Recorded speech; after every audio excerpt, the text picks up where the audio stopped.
In my video about Watch Dogs 2, I said that Ubisoft's writers were a bunch of spineless cowards, and that really hasn't changed.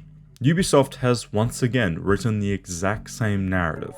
Good versus evil, freedom versus control, assassins versus Templars, Jason Brody versus Vars?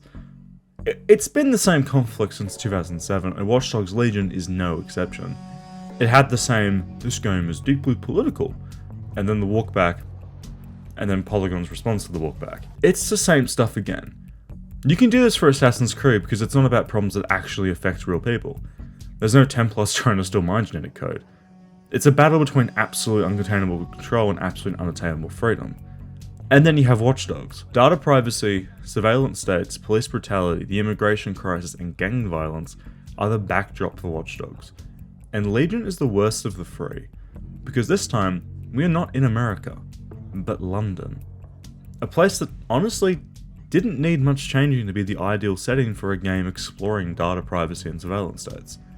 But it's Ubisoft, so instead of the game actually drawing parallels to real life, they'll just throw in a private military that's now in control of London, some really vague political commentary, and some morally black and white antagonists, and boom, you have Watch Dogs Legion. This is by far the worst game I played this year, and it's not even by a short margin. It's one of the worst games I've ever played. It has mechanics that literally work to disable other mechanics. It has characters who are more at home in a first grader's short story assignment, and worst of all, the gameplay is the worst in the series by a long shot. And if you wanted to make it worse, the trailer uses a modified version of Martin Nimiolet's First They Came For, comparing this game's antagonist, Albion, a private military, to the literal Nazis. It's a bad look. And then they came for street artists. But I did not speak out. Because I am not a street artist. Legion, however, is a different breed of game. For suffering throughs, the games are normally actually pretty okay. They have some interesting ideas and some weird execution, but they're normally okay. This is something else though. This is just bad. The edginess of 1 and the colourfulness of 2 have emerged into a futuristic London on the brink of tyranny. It sounds like a good idea, right? I mean, London is literally the birthplace of punk culture. Is there a better cultural setting for a modern day revolution? No. Not really, but somehow they will fuck it up. Somehow they will take everything they have learned from Watch Dogs 1 and 2. All of the detailed reviews, all of the Reddit posts, all of the tweets, and they will scrunch up into a little tiny ball and they will piss on it. Because Ubisoft, I guess. This video will have spoilers for Watch Dogs 1, 2 and Legion. You have been warned. Let's start at the start.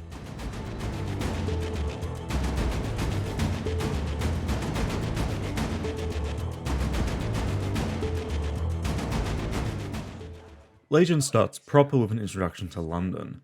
The real problem though is who is saying these lines. It's Bagley. And a smile, all that music, theatre and art, and multiculturalism, and the world's oldest underground, the Tube. The class of cities really, top shelf stuff. Only took 12,000 years to build it up, and one night to tear it all down. You remember Claptrap? Well, this is Claptrap but British. We'll get more into him later, but for now we play as Dalton Wolf, gentleman spy. Well, actually a former gentleman spy, he just works for Dedsec now. He's kind of like James Bond but washed up and disappointing. He can't even afford to feed his habits because we both know Dedsec doesn't pay.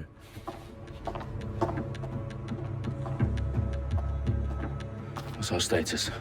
Perimeter security's down, but plenty of your flying friends about. Fucking hell. The Parliament is under attack under occupation by a terrorist group called ZeroDay. What's their plan? No idea. Who are they? No idea. We're here to stop whatever it is and get out. We're being handled by both Bagley and Sabine, the leader of Dedsec. She's kind of like Satara from Watch Dogs 2. The three of them have a working chemistry, and I like it. Ever consider leaving these security threats to the authorities? That's rich, Bagley. The government would sooner arrest us for trying to help than actually do something useful. We'll have to sort this one on our own. Carefully, Dalton. Bagley, are you detecting a little worry in Sabine's voice?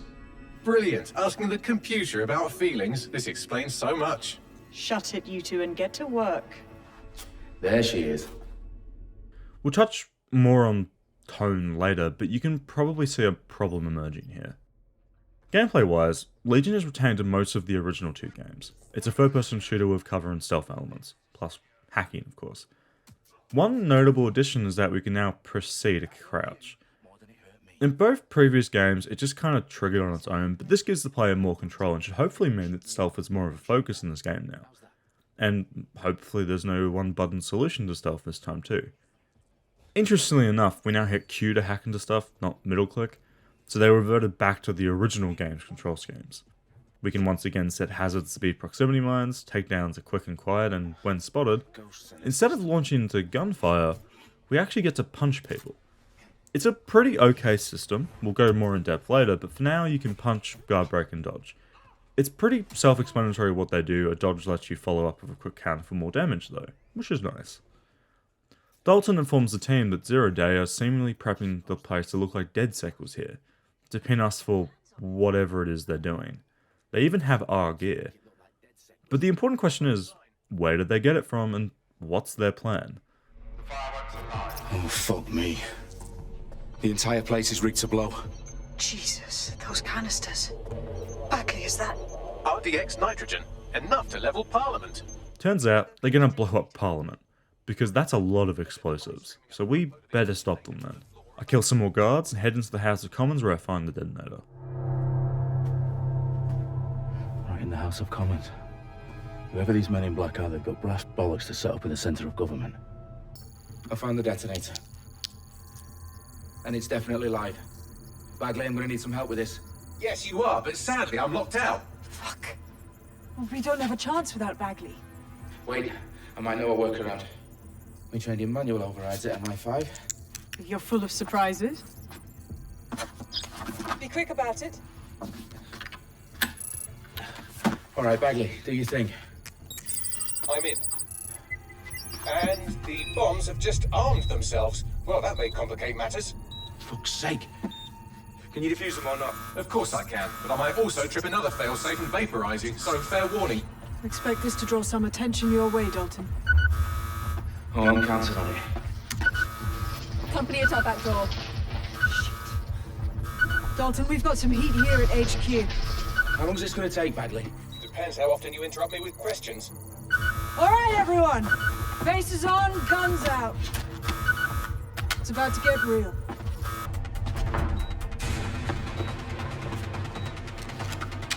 Dedsec's being attacked, you're being attacked.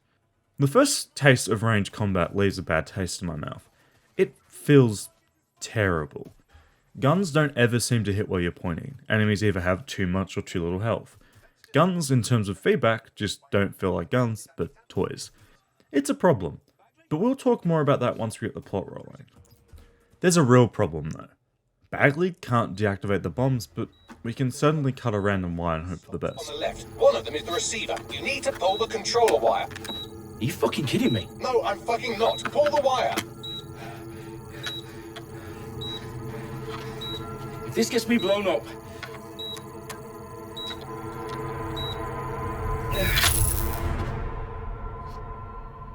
Bombs defused. See? That wasn't so bad, was it? Bagley, you bastard. You nearly gave me a bloody heart attack then.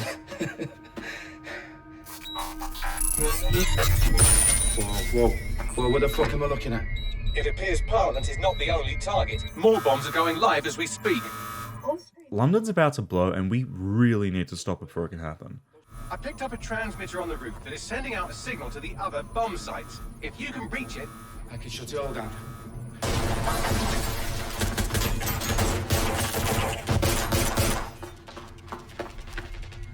Sabine? Fuck! Dalton, we're breached! Go! The roof! We rush to the roof, finding some goons on the way. We open a case on the roof and try our goddamn hardest to shut down the signal. Okay.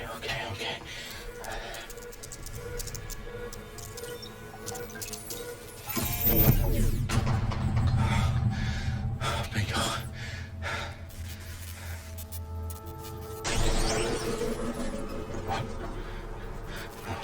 No. Well done, Dalton Wolf. I'm impressed.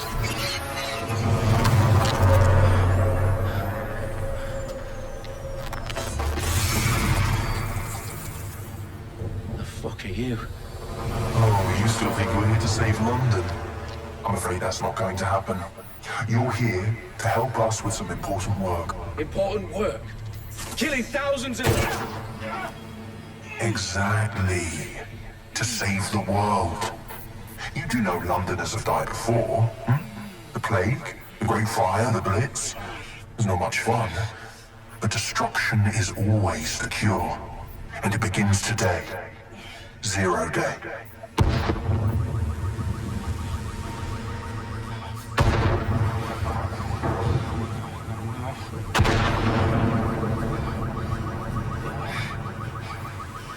It's time for a hard reset. Oh my god. And then Dalton fucking dies. ZeroDay might as well be a stand-in for Templars at this point. They really want to kill innocents to reset the social order or some shit. It's the same old story, but at least this time the villain is obviously a pitch-down Sabine. But destruction is always the cure. Expect this to draw some attention your way, Dalton. Them is the receiver. You need to pull the controller wire. Regardless though, that was a really okay, well-done-ish intro to the game. It sets the tone for what should be a somber trip into a destroyed city with families grieving and Dedsec reeling. A cutscene gives us a lay of the land and it's not looking good. Riots, police brutality, internet conspiracy nuts actually being right for once. We also learn that Albion is now in charge with CEO Nigel taking control of policing in London. It's a dark time. Has vowed to hunt down Dedsec. Terrorist responses Albion used cutting-edge artificial intelligence systems and autonomous drones to capture the remaining members of Dedsec. But it's time for Sabine to break into London's CTOS.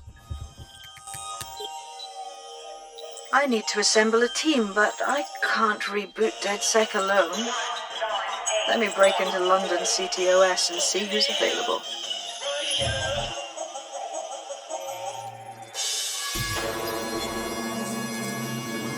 Sabine, using a little spider bot and a lot of jumping around, hacks into London's CTOS mainframe and identifies a few possible recruits. And this is the game's core gimmick, the idea that you can play as anyone.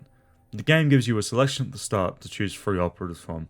These operatives aren't permanent, and frankly, none of these people have amazing abilities or traits. But I can't deny that I feel a particular fondness for Gilbert Nyoni here. Something about that mustache and that confident stance, I don't know, I feel like he's an Aidan piss in the making.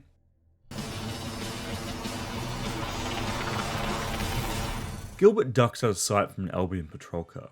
Something he doesn't actually have to do because that's not how the game works.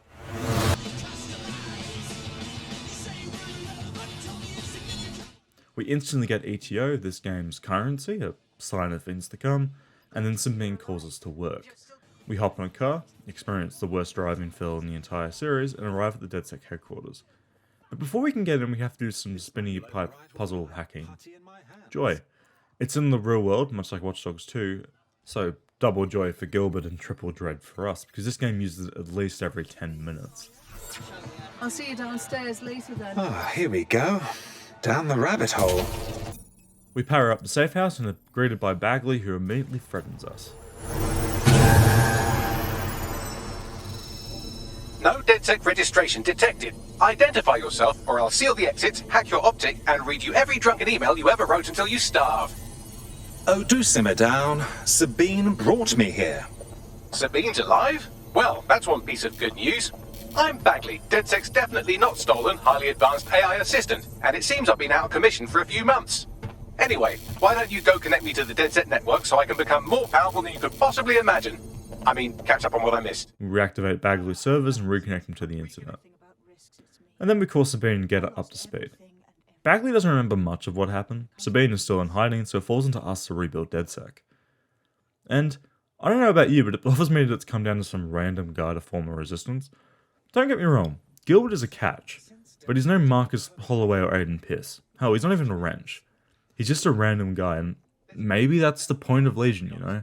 Maybe it's about how the little guy can stand up to the big guy and make a big difference. We don't need amazing powers or skills. We just need the willpower to get the job done. Anyone can do that, and maybe that's amazing. Gilbert was just a guy, but now he's Dedsec's golden child. Like, that's so inspirational. We finally leave the hideout and take down Albion. We step into London with a pep in our step, and I begin looking for potential recruits. Sorry, is that Wrench? What the fuck? Why is he just here? Why is he just right outside of the HQ? Why can't I just immediately recruit him? Why can't I just play as Wrench? And by gun, I mean hammer. Oh, this is fucking awkward. Gilbert is literally standing on the shoulders of giants. That's Aidan, Pierce, and Wrench just fucking sitting there. That's fucking awkward. So, yeah, this is what the game calls prestige operators. They are here if you own the season pass. So, I own the season pass, thus I have the prestige operators. This is because I played the game for free, as Ubisoft Plus, the subscription service, was free for a month. This is the only way I would ever recommend playing this game, by the way.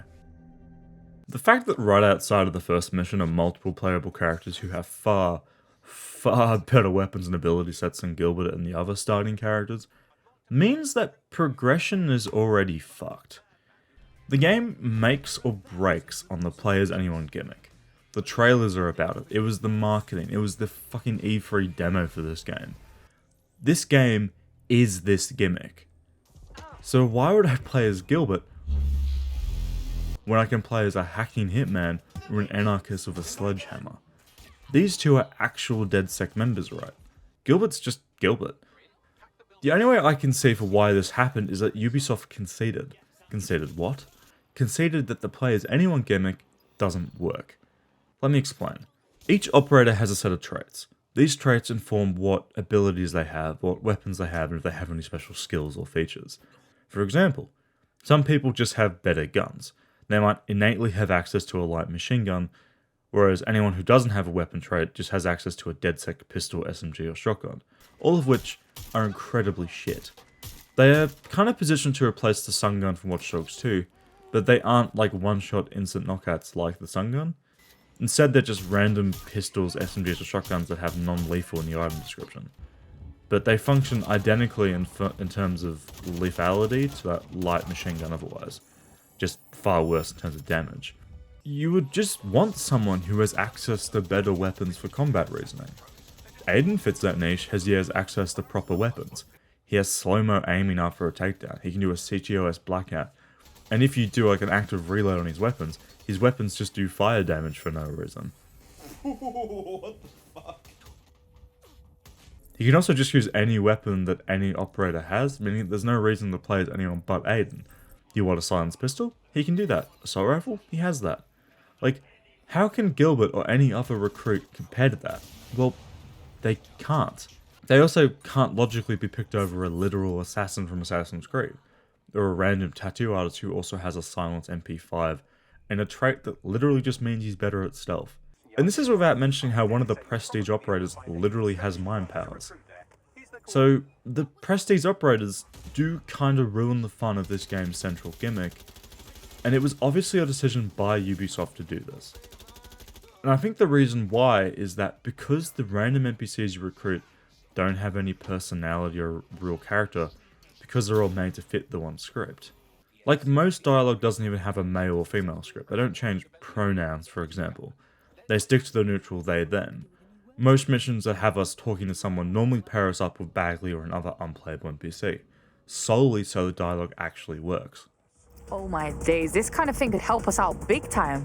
You're right, we definitely need this extremely cool thing I want for investigating ZeroDay. Shit! I've played this game for a while, and Gilbert, my lovely, lovely Gilbert, literally repeats lines of dialogue ad nauseum during these story beats. It's honestly quite funny. Ubisoft obviously went, fuck, I mean, we're already getting Aidan, Pierce, and Wrench back for the DLC.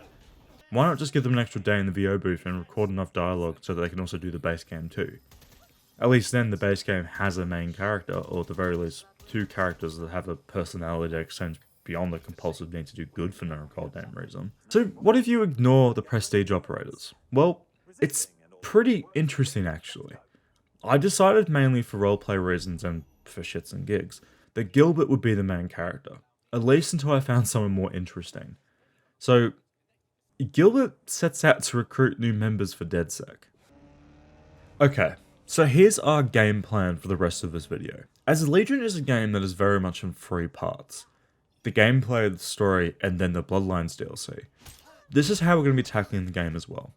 So we'll start with gameplay, and then explore London and its people, and then circle back to the main story, topping it off with Bloodlines. The first thing that stuck out to me in Legion was the fact that enemies have seemingly taken on the norms of this new generation of games by having health bars, which, yes, means the headshots aren't even a headshot anymore. This has the obvious effect of making the gunplay much, much worse.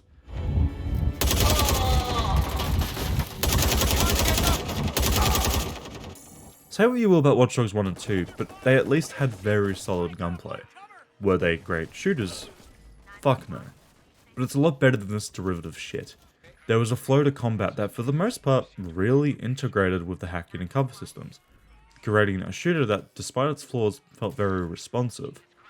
And simply, that's gone. And it's not just because of the inclusion of health bars. A main reason why this game's combat, and honestly why this game is just so much more difficult than its predecessors, are the weapons. They just lack impact. It's a fucking feat to make a shotgun feel as impactful as a stun gun. And I always say, a shotgun is a benchmark for how a game's guns should feel. And in Legion, they feel terrible. A shotgun at close range should kill. It shouldn't remove half of their health bar. An assault rifle round through the noggin should kill. It shouldn't remove half of their health bar. It should fucking remove all of it. It is a headshot. If there's something I hate in this new approach to game design, it is health bars and shooters. We don't need them. It's not a JRPG or an action RPG. It's a shooter. Just let a headshot be a fucking headshot. It shouldn't matter which weapon I use from Legion's limited arsenal. It should kill them. If a headshot is meant to be hard to pull off, requiring some vague semblance of skill, at least make it worth the hassle. Oh, and by the way, this game only has 30 weapons, most of which feel identical and have identical damage output.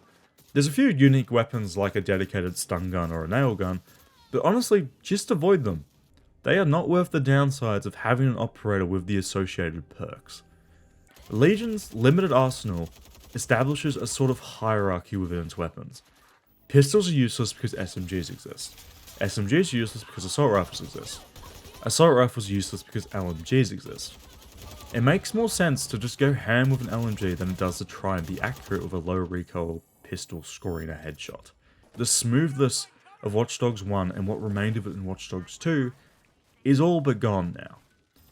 If this series gets another title, which by the way it's not happening anytime soon, the gameplay is going to look like the remains of a suicide bomber. It's going to be scattered across what's left of the room, and it's going to be very hard to describe in detail. A side point here though, the difficulty in Legion is extremely steep.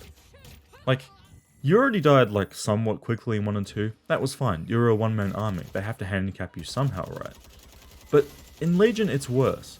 You are paper and your enemies are hardened steel. You die so quickly, and they die like a fucking old Albanian man, slow and with much disdain from those around them. It's possible that enemies are tankier overall compared to previous games because Ubisoft is trying to design for a game where any combination of perks can be allotted to a specific operator. It's hard to design for a game where any number of things could happen. But the problem with that statement is they have control over the variables. They could have just designed for it, but simply didn't. The fact that the main thing you do in this game is shoot people, and somehow they fucked that up, doesn't bode well for the rest of the game. The core loop needs to be fun and engaging. That takes importance over trying to establish new features. You might be wondering, why not just stealth? And the answer to that is, fuck off. Stealth is somehow worse than Watch Dogs 2. I don't even know if that's possible, but they fucking did it. It's the same core experience, it is a cover-based shooter, but you can actually crouch on command now. That's cool, it works really well. But the reason why stealth sucks in Legion is not actually that stealth sucks in Legion. It's actually pretty okay. But rather because the rest of the game isn't designed around stealth. Because most of the objectives in this game, when you do the objective, the alarm just goes off and the enemies know exactly where you are and you'll get shot. This would be fine and dandy if you were Marcus Holloway or Aidan because you would have big guns. But in Legion, Unless you're playing as a character that has big guns, you'll get swamped and you will die. This makes the game feel very one-sided. You can stealth, sure, but you need to play a character that has good guns, but these characters don't have any abilities to aid with stealth. So you might as well just go loud from the start. Stealth doesn't matter because you get detected regardless of what you do. It's not a viable way to play Legion, despite the fact that the game has abilities and perks given to characters that would suggest otherwise. Watch Dogs 2 had its problems, sure, but at least they made an attempt to make combat and stealth somewhat equally viable. Legion just pissed the bed and moved house. It's fucking laughable. If stealth isn't meant to be used as both the start and end point of encounters, and merely as a way to get to that endpoint, then why is the game littered with stealth-focused abilities? Why can I hide bodies with an AR cloak thing if the game is just going to pop the alarm if I interact with the objective? Why can I spec into silence weapons for my operatives if the alarm's just going to go off anyway? What's the point? Is it just so they can say that they have stealth? Like, Legion has me paranoid that if I don't bring my LMG to the data center, then I'm going to die. But hey, at least if one person sees you, they don't alert the entire eastern seaboard, because you can just punch them instead.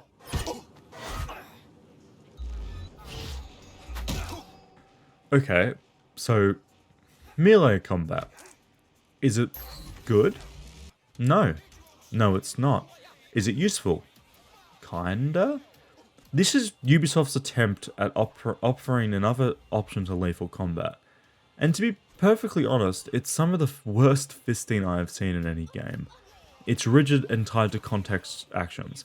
If an enemy punches, dodge it. If an enemy is guarding, guard break them. It's fine in theory, but all it does is just drag the whole game down.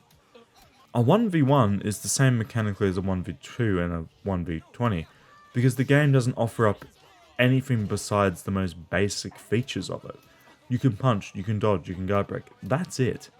The only real thing it does add is that enemies, when they see you for the first time, they want to punch you instead of shouting like, "Oi, governor," and alerting everyone else.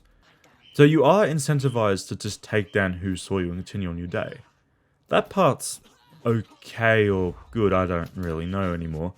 But sometimes the enemy also just pulls out their gun and shoots you, ending the possibility of stealth and also putting you at a disadvantage, as the game probably won't realize that maybe you're sick of punching and really want to use that LMG, so it just forces you into melee combat and doesn't let you switch.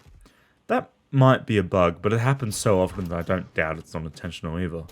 And besides that, melee combat's never really used for effect during missions either. There is a side mission chain that is about an underground boxing ring. It's okay. The reward is getting to add random boxes to your recruitment list, but it doesn't instantly recruit them or even let you tag the ones you actually want half the time. You would think that the idea of each boxing match would be the one you get a tag is the leader of the boxing ring, not just the first person that you fight. It's quite weird, actually. Okay, so maybe the hacking's better. Well, it's the same. There's some new things to hack, and the controls are now reverted back to Watch Dogs 1's Q, but it's the same in terms of mechanics, but all the variety's been removed. The most annoying change that I'm going to be going back and forth on, honestly, because I really don't fucking know what to think about it, is that every hack's now on a cooldown. And yes, you are correct. This means that the infinite distract bug is gone as well. And I know we haven't talked about the Legion system at large yet, but it's the main reason why this game is so fundamentally different from the previous two. Hacking as a whole has been nerfed because they needed a reason to make certain operatives better at hacking. You remember the mass hacks from 1 and 2? Like the blackout hack or the mass distract hack? Well, these are only now possessed by certain operatives. This is in addition to certain hacks new to Watch Dogs 2 being removed. Like the APB and GAN attack hacks have been removed. This means that if you want to peg two factions against each other, you have to do it the old-fashioned way and just hope that the AI works that way. I think the idea is that by reducing the amount of hacks available to the player, it might make the game feel more involved and more scrappy, for lack of a better word. That the player has to actually be inventive and work within their limits. But honestly, I think it does the opposite. I don't think it does anything positive. I think it's entirely the conceit that had to be done to make the Legion system work. One of the other additions is that Albion private military can now deploy drones. These come in a few forms. Riot drones are larger and can shoot tear gas at you, but they're slow. CT drones have machine guns and missiles, but again are pretty slow. And then you have chase drones, which I'm pretty sure exist solely to piss off the player. They go down pretty quickly though, but when you're driving, for example, because they removed the feature to shoot from a car, the drones will just chase you, and the only way to kill them is to hope that when you're driving, the drones like clip a tree, which is such a fucking weird feature, I guess. I don't know. This game, what the fuck? There's also automated turrets that can be controlled remotely. They can be made to work for you or turned off. These are a pain in the ass, but in the early game can quickly become a joke because, much like lasers and cameras and patrol bots in Watch Dogs 2, you can just turn them off. But of course, you also get drones.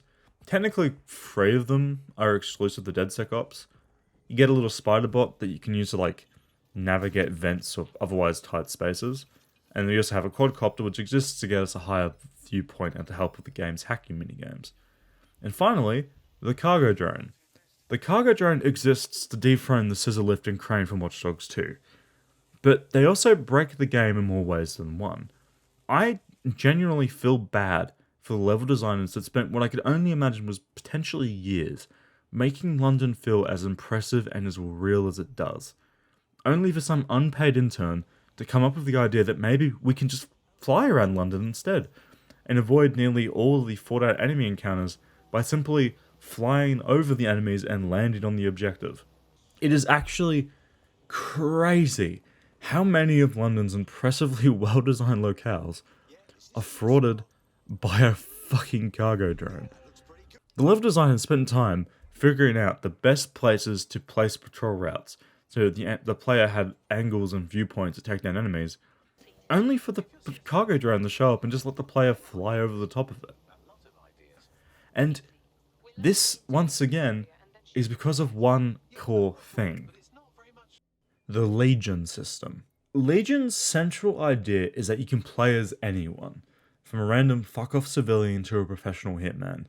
It's all possible, but the catch is not everything is equally viable. But how? If the game's central conceit is that everyone is worth something, that they can overturn a private military company just because they have the drive to do it, well, the reason I haven't touched on it in depth up to this point in the video is because it doesn't really matter. For sure, there's a period of time towards the start of the game where you really think this might be an interesting system. After all, I can play as a landlord who wields a fully auto-electrified SMG that does extra damage against playing Kelley and has low mobility.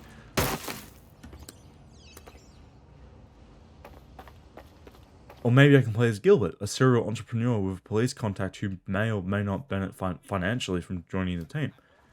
The whole Legion system is effectively an upgraded and expanded profiler from Watch Dogs 1 and Watch Dogs 2.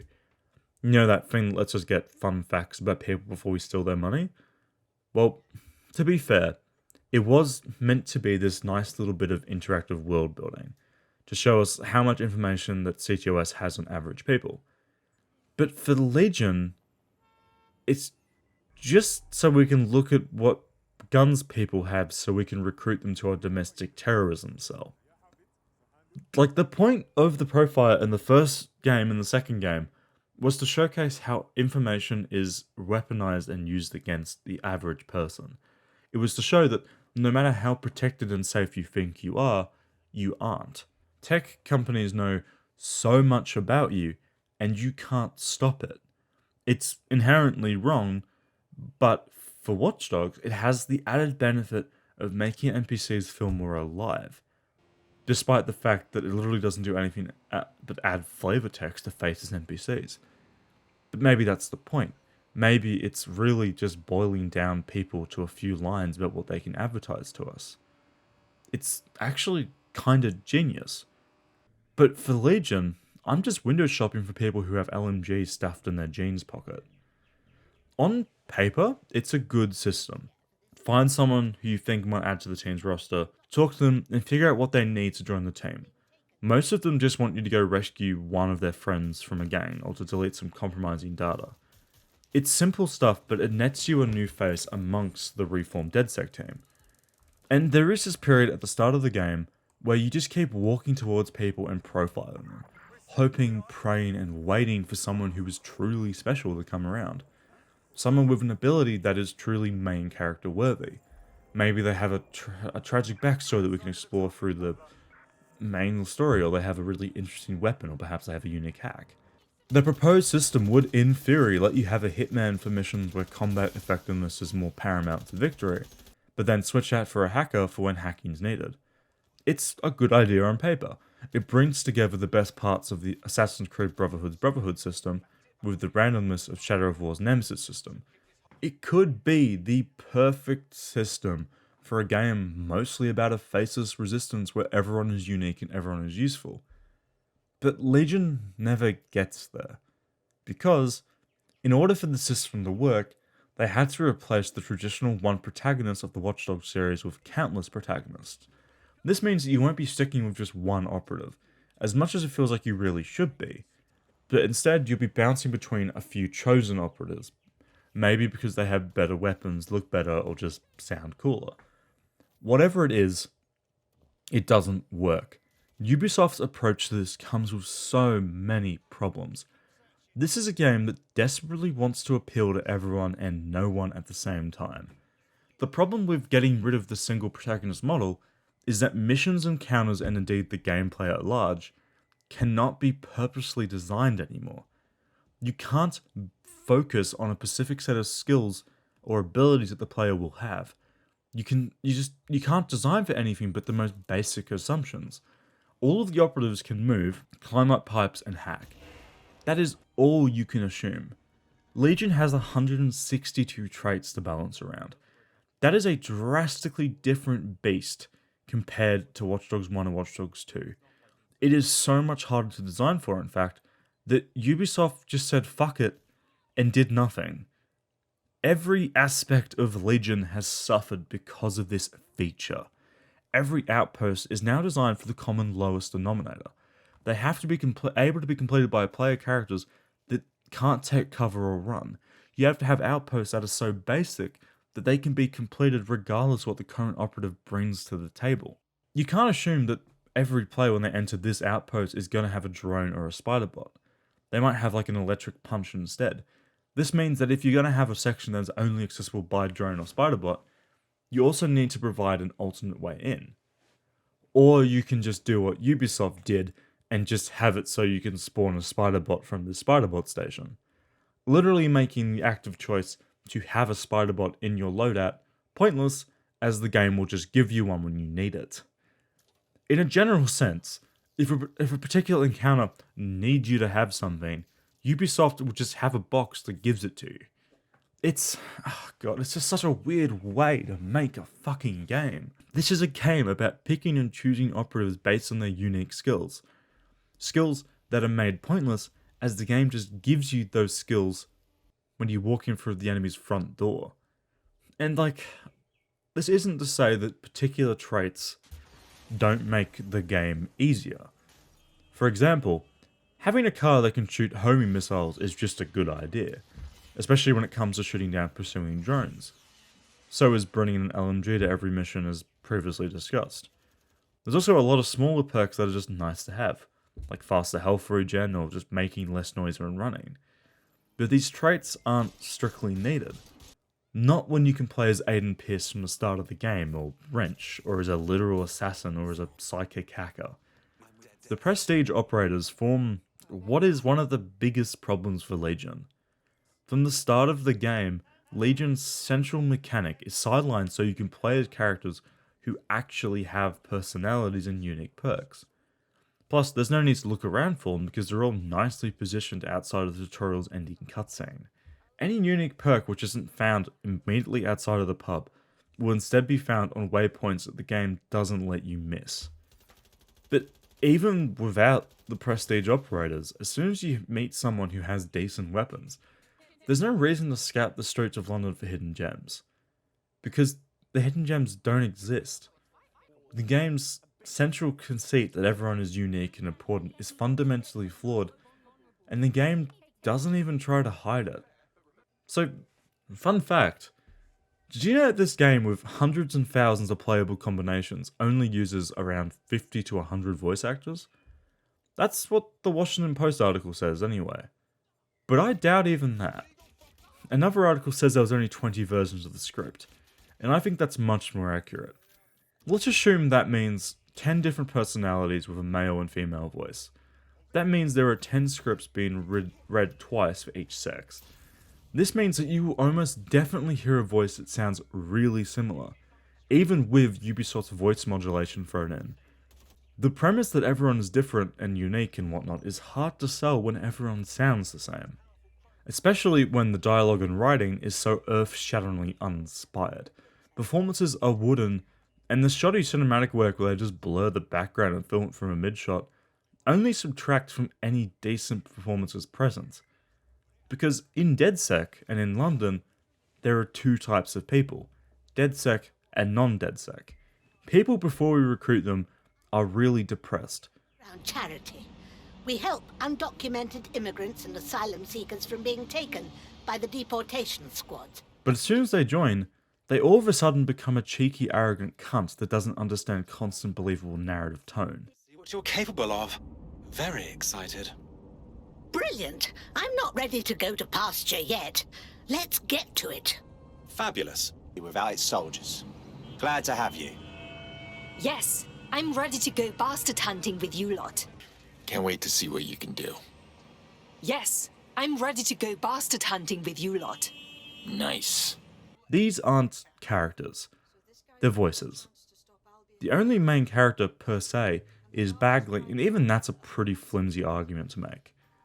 I believe the idea is that Dedsec as a group is the protagonist, but good stories don't follow factions, they follow people within those factions.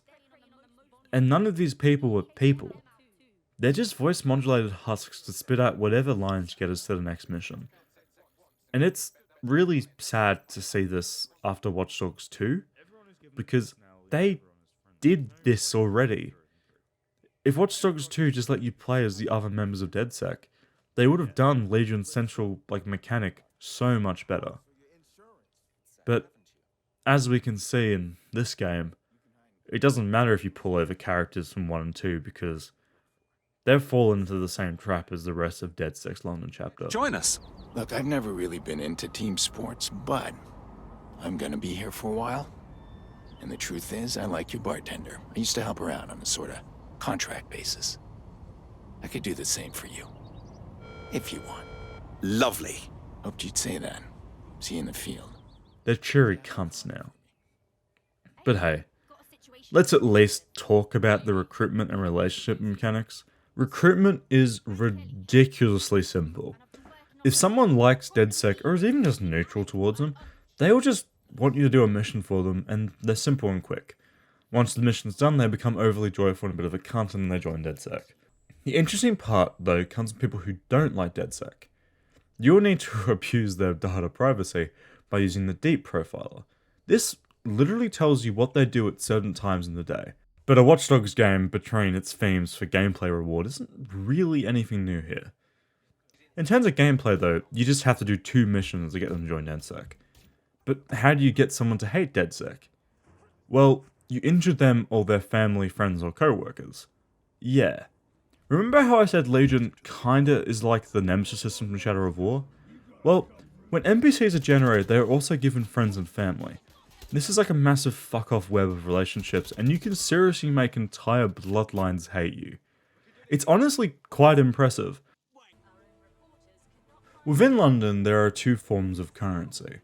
ETO, which is just money but given a cool cryptocurrency spin, and tech points, which allow us to upgrade our Dedsec weapons and gear.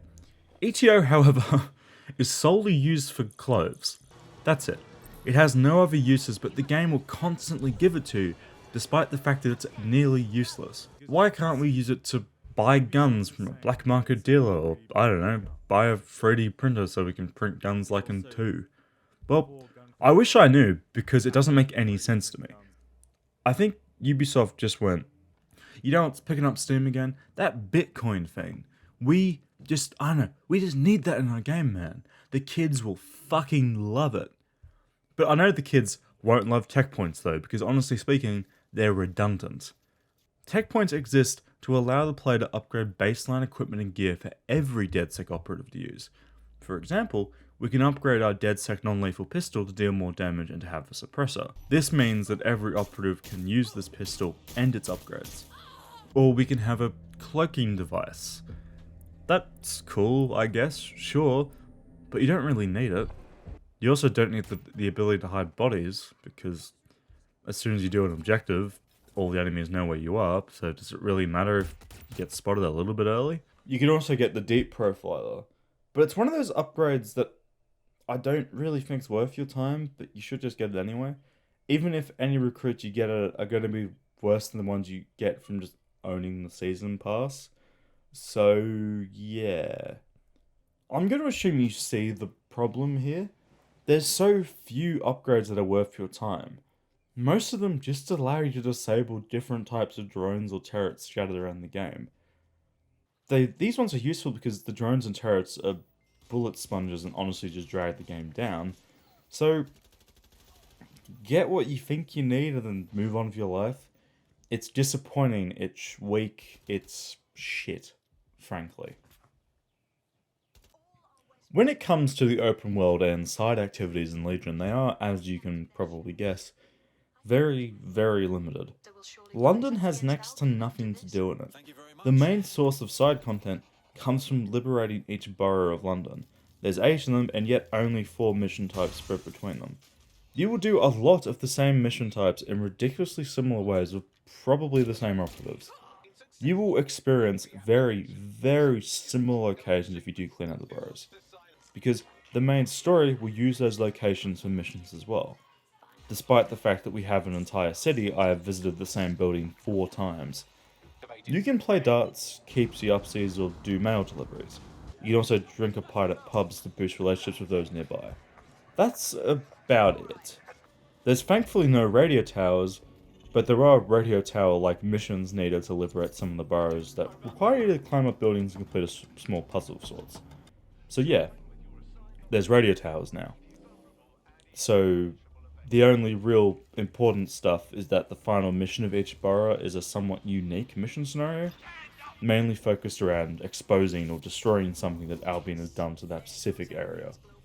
That then nets you a skilled operative, and this is where I got most of my regulars from anyway. It takes maybe 2 hours to deal with the missions, and you also get just about every archetype of operator. So I recommend it for sure, but if you're getting bored, you can just go do the main story. You're not going to be missing out on much. But what about London itself? Well, I remember saying positive things about both Chicago and San Francisco in my previous videos. I liked how open and unique they felt, each suiting the game they were a part of. Chicago's dense design and plethora of alleyways meant that the game felt very oppressive, and it suited gameplay that revolved far more around guns. San Francisco's design lends itself to a game more focused on stealth and hacking. Plus, since Silicon Valley is nearby and in San Francisco, Ubisoft narrative could feature emerging technology. It was also just a more fun setting as well. Well, London is a hodgepodge of different ideas that never really come together. It's a decent enough mix between the 2 previous games. It's definitely more alleyway than sunny fun times, a fact that makes the constant quips from our characters a wee bit annoying. When I first heard this game was going to be set in London, I was one of many who thought that Legion was going to be a drastically different game. London is, by all accounts, a city that is heavily affected by crime. Knife crime in particular. Being mugged at knife point, being stabbed. Gang warfare, particularly youth gangs, are a massive issue in London and in the UK at large. So I kind of thought maybe London would have something to say about that. Maybe guns could be rarer, maybe they could actually be a danger. What if everyone just bats, knives, or other melee weapons, but very rarely, perhaps spurred on by the narrative, perhaps? Someone pulls out a Glock. That could be an interesting gameplay encounter. You could actually leverage your hacking abilities in a game like that. But no, guns are as common here as they are in America, apparently. Especially since nearly everyone on the streets just seems to have a gun ready in case a terrorist cell contacts them. And with all of that out of the way, we can continue with the game's narrative. It is important to note that since this game doesn't have a lead character, you will see our player character jump around a lot between a lot of different operators. Excuse that and just focus on Dedsec as a character. Aidan and Wrench and I guess Gilbert are separate characters to me as they actually have somewhat of a personality, but you know, don't get used to anyone. They are just husks with slightly different voices. Our first real mission outside of the tutorial is to get some AR reconstruction technology. This enables us to study events using data gathered from surveillance or people's optics. Optics, by the way, are basically just Google Glass if it actually went anywhere. The first use of this AR tech allows us to recreate the events prior to the bombing at the Tone Conference. How? I don't know. But somehow, underneath all the rubble, our operatives uncover a series of clues.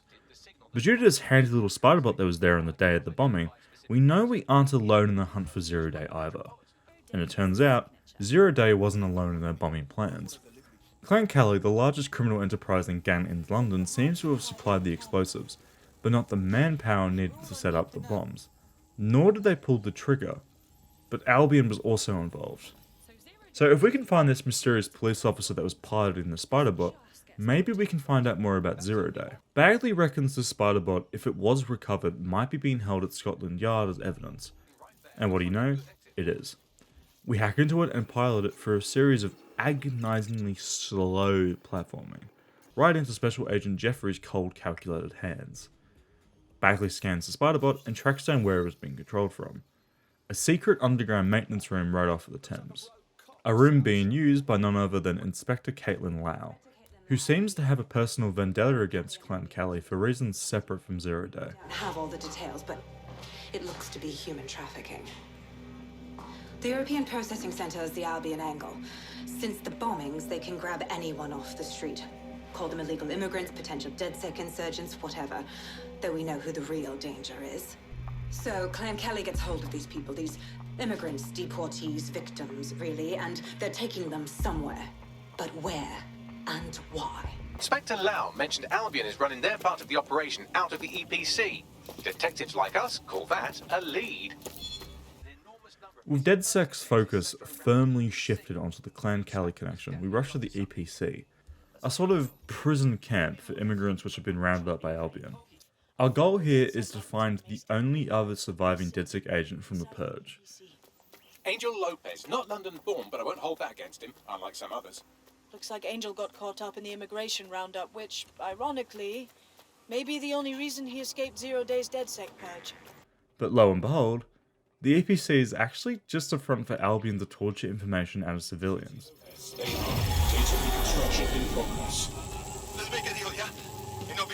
Passing on anyone deemed past their usefulness to Clan Kelley, who then extracts their organs for quick cash. Our operative Angel is very dead though, and with Aidan Pierce rescuing Caitlin Lau, we now have more information on Clan Kelley. A briefing is held where we learn that Mary Kelley, the leader of Clan Kelley, is basically making a slave trade in London. It's where the homeless, drug addicts and others deemed undesirable by Albion are dumped. She's also a weapon and drug seller as well. She's basically everything rolled into one. But she's Dedsec's problem now, as she helped ZeroDay bomb London and defamed Dedsec in the process. There's a couple of lines from Bagley that indicate that Bagley and thus Sabine think that Mary Kelley is ZeroDay. Could Mary be part of a scary dark web hacker group like, say, oh, I don't know, pick one, ZeroDay? Interesting theory, Bagley, but hold your investigation. Despite the fact that that makes no sense whatsoever, but the game will, right up to the end of this chapter, really want you to believe that some random old lady who runs the London Underground is really a terrorist hacker. We do get a little introduction to Mary through this interview video. She's got power and she knows it. The world is, how it uses people. It's horrible. It's nice that you have a purpose. Oh, that'll be me, love. We aren't finished here. This was a courtesy. She believes herself to be helping those at the bottom of the food chain, giving them purpose, but in reality, she's just making them into slaves. The current plan is to place a bug into the Kelley residence and wait till we hear anything that might be actionable. So Wrench arrives on the scene, flies a drone to the building, and begins to hack his way into the security system. Security room. Getting there should be a simple matter of navigating the vents. The fuck? She's using these people as house servants, against their will.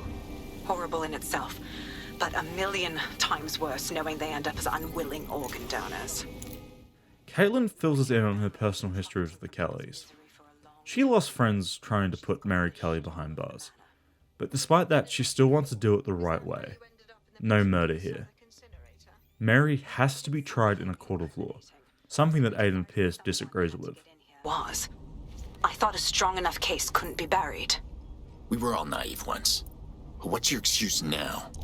The police answer to Albion. There's no more doing this by the book. Once in the system, we get to see Mary Kelley in action, and well, she's not a nice person. What have you done to yourself after everything I've done for you? You made me a slave. All of us. Please, let me go. Take this thing out. Back to your old life. Back to nothing. Back to you 2.5 screaming blighters in your dead-end job and sucking off the dough. You don't want that, love. This microchip is scary, I know, but I've got to keep tracks on my merchandise, don't I? And this kitchen knife, that won't do it, love. Cutting yourself affects my bottom line. You won't. I can't live like this anymore. No. You're all right there. It's all right, sweetheart, because I have another use for you.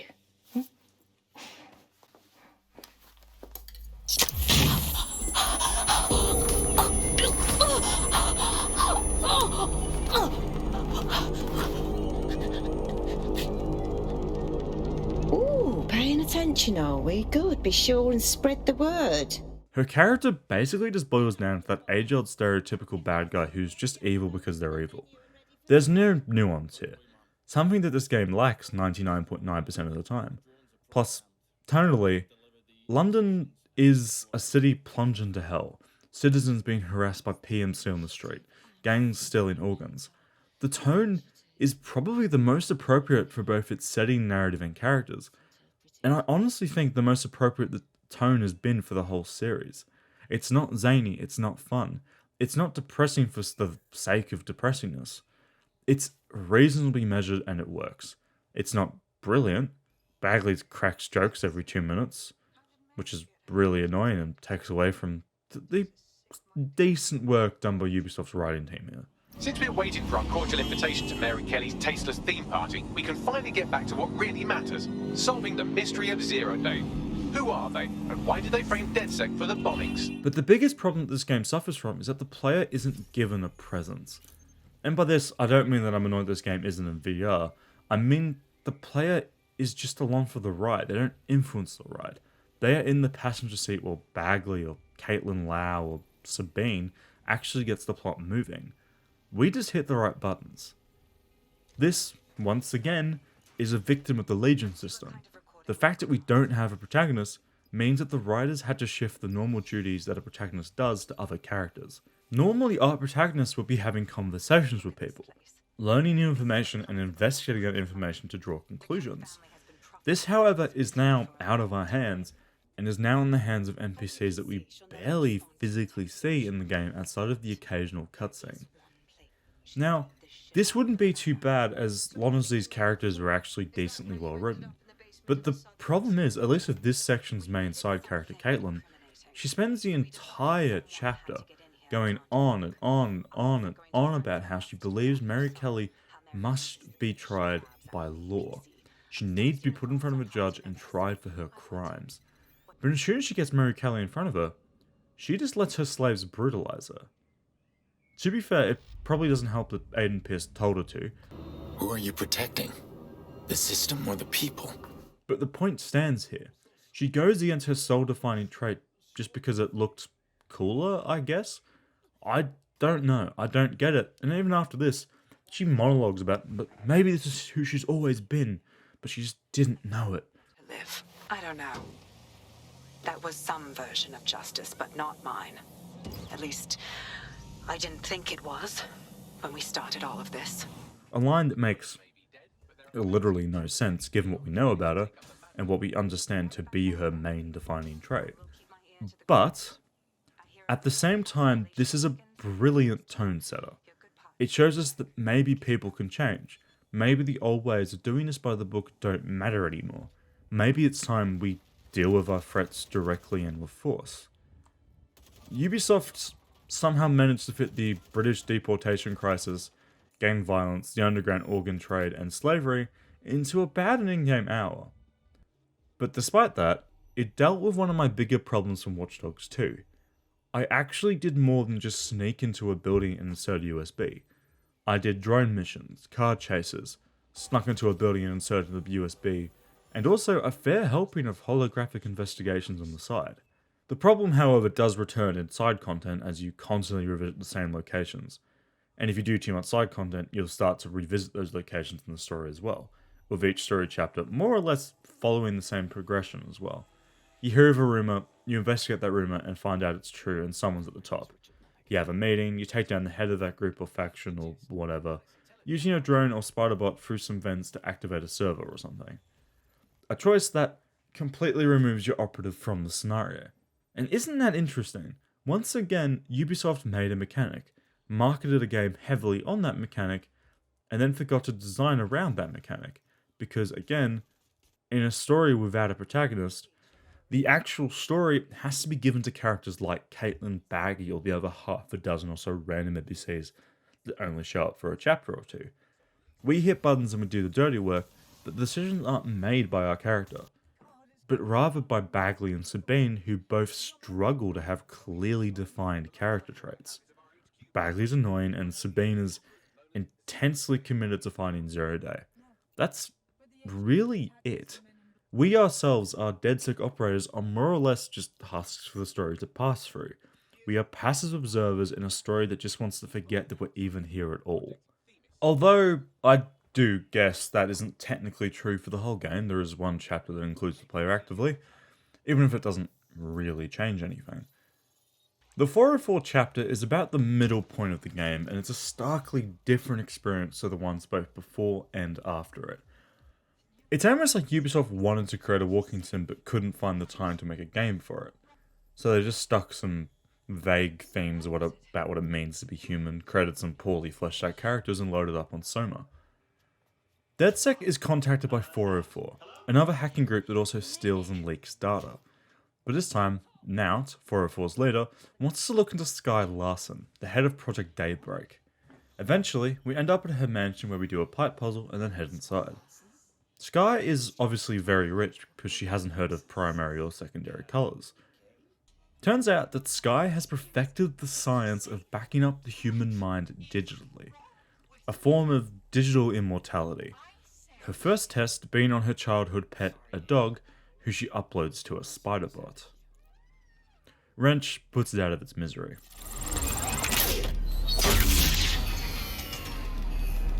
There, good girl.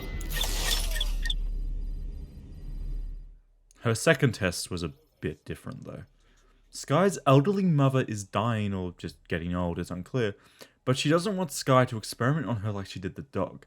She actually begs for Sky not to make her into an experiment. No. No drugs.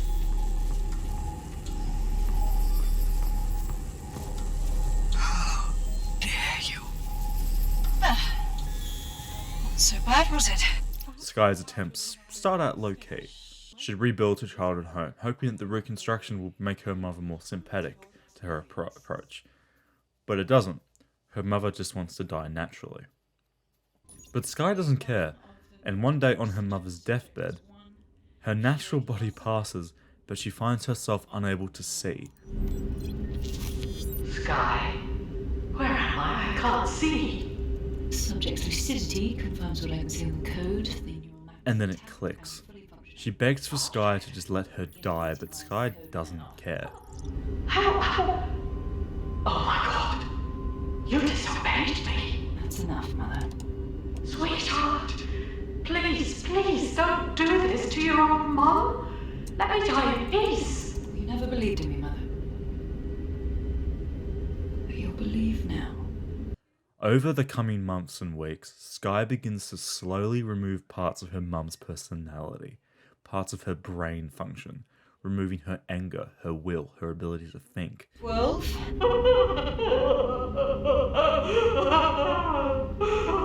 Preserve the limbic code for now.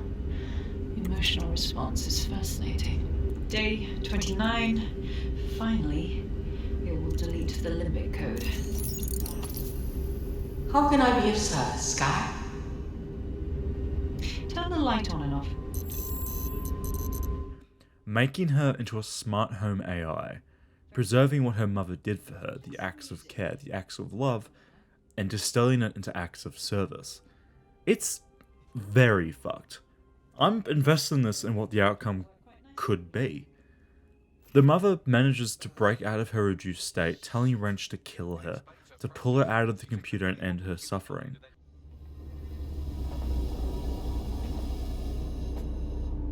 You've been guiding me through all this, haven't you? Just so I could see what happened to you. Yes, welcome. I don't know. You. I can't see. I'm afraid. I'm afraid. Your daughter will pay for this. Can you help me find her? Yes. I need your help. I don't want to live like this. Sky is twisted. If you only knew the pain. Hold on a second. Let me get this straight. I shut you down, and you'll tell me where Sky is. Yes. Let me die in peace. How?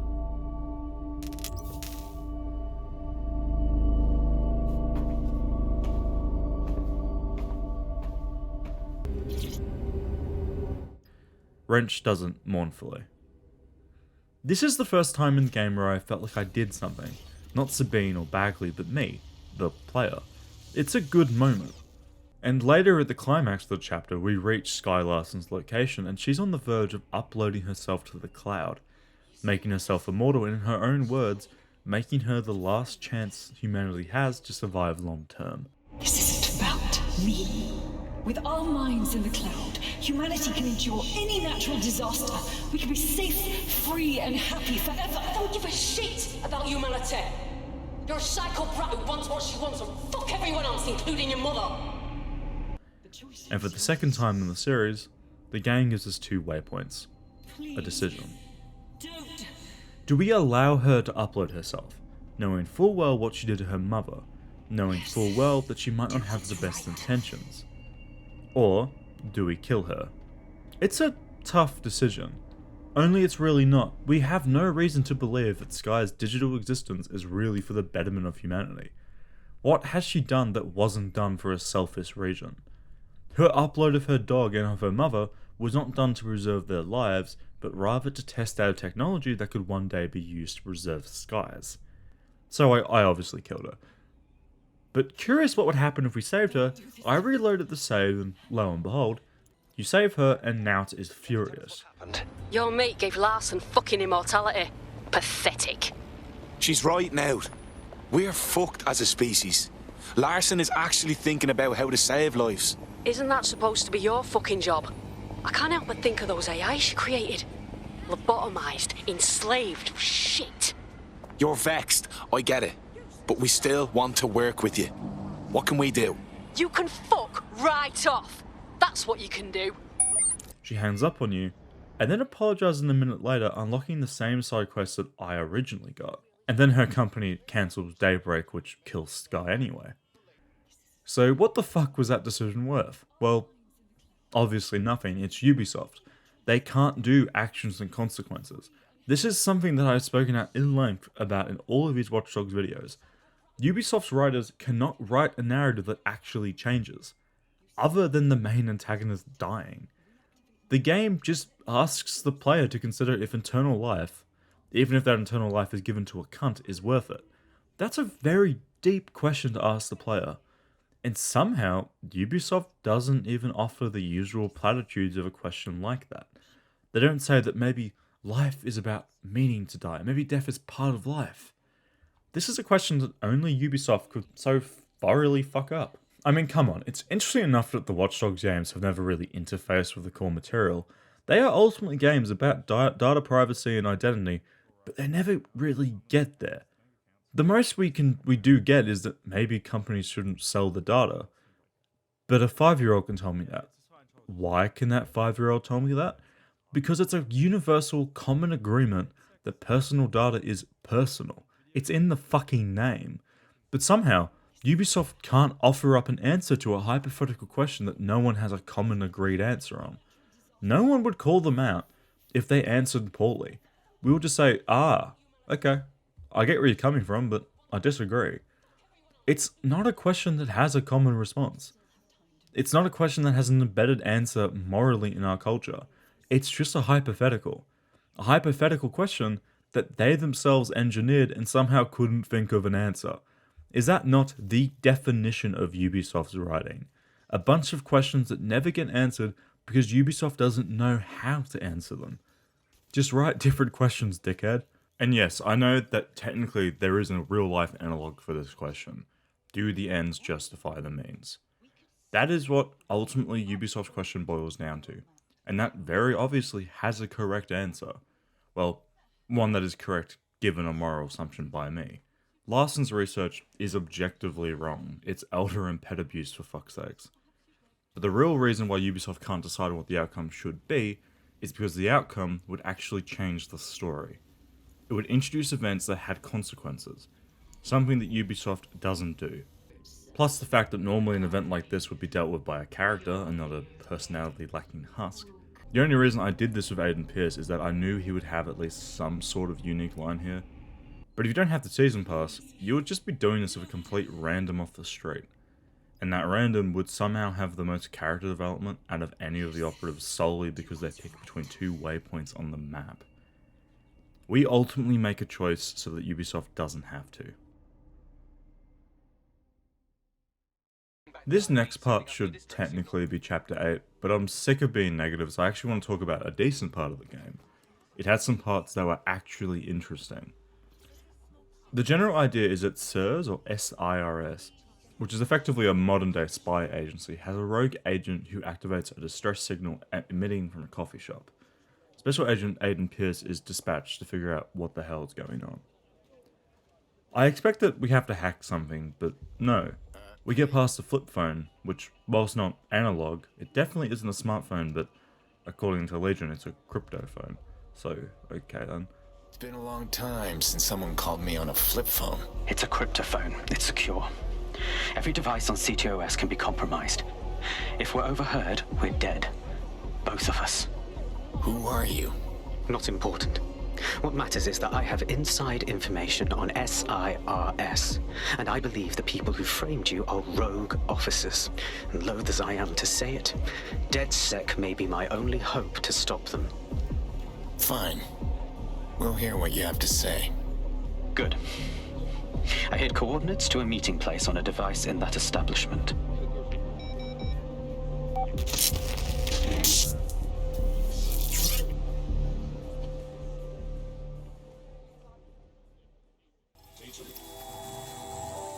That appears to be our contact. We go to the meeting location, but he's been grabbed by Albion goons. So we track him down to a construction site and rescue him. But this wasn't the plan.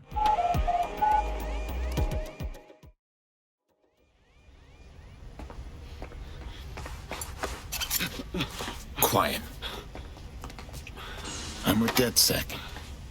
You called? Of course. You shouldn't have come here. Now they'll know for sure I've betrayed them. I just saved your life. No, you just damned us both. And he's not wrong either. We just played into SIRS and Albion's hands, and now Malik and Dedsec need to figure out what to do next. Malik believes that ZeroDay are actually a group of rogue Sears agents who are now trying to cover up their role as ZeroDay by killing anyone who asks questions. Which, yes, now includes us and Malik. Turns out that ZeroDay has imported more explosives and is planning to one-up their last attempt. We hack into Sears' central server obtaining files on members, which, after some more hacking and some more face-to-face meetings, Malik asked us to get biometric data from a government official. And in order to get that, we need to do it the old-fashioned way. So you'll have to get them the old-fashioned way. Intimidation. Christ, no. Develop a relationship. Get someone close and take the photos covertly. Fine. We'll do it your way. This part of the craft can be ugly. Send someone who can handle it. This is one of two spots where Legion actually uses its core mechanic. We find the official at a bar and Agent Gilbert goes to flirt with her, but it goes awry far quicker than I thought it would. I'm afraid it's illegal to look that good, so you're under arrest. No, sorry. Can we start again? Ooh, if that's how you treat a one-liner, I shudder to think of what you do with two. Goodbye. Oh, have a drink with me. It might put a smile on that beautiful face. Oh, I'm in a great mood, actually. It's just that I'm wasting my scant leisure time fending off the advances of a haggard swamp creature. Fuck you. Not even in your wildest dreams, sweetie. And with Gilbert now out of the picture, the game tells me to switch to a female operative and try again. On invite. If we didn't, I'm going to have their CEO killed. Best not. I was just making that up. Ah, careful who you fib to. Someone almost died. That would be embarrassing. I should say. Shall we move this conversation somewhere a bit more private? Oh, my. Didn't know you could do that. What other secrets are you hiding? Oh, I have a few more up my sleeve. So after all that, did you acquire the biometric data? Yes, of course. It was easy. For somebody in intelligence work, this person did not seem to have very much. It works, and we get the biometric data we need. But it's a strangely undeveloped bit of mission. The game already has a profiling system where we can track down an NPC and see where they are at any time of day. Could this have not been used or even just mentioned for this mission? It's really strange that, sure, we try with Gilbert, and the game, via way of this mission objective changing, informs us that the official is gay. Why couldn't we have gotten this from snooping around? This could have easily have been a prolonged chain of missions where the Legion system could actually be put to the test. But no, it takes 2 minutes. Anyway, Malik sets up a meet where he informs us that he believes that the ZeroDay leader is none other than the head of SRS counterterrorism unit and his former friend and mentor. So we go on a typical tailing car mission. But something's off. She isn't actually in the car, it's a decoy.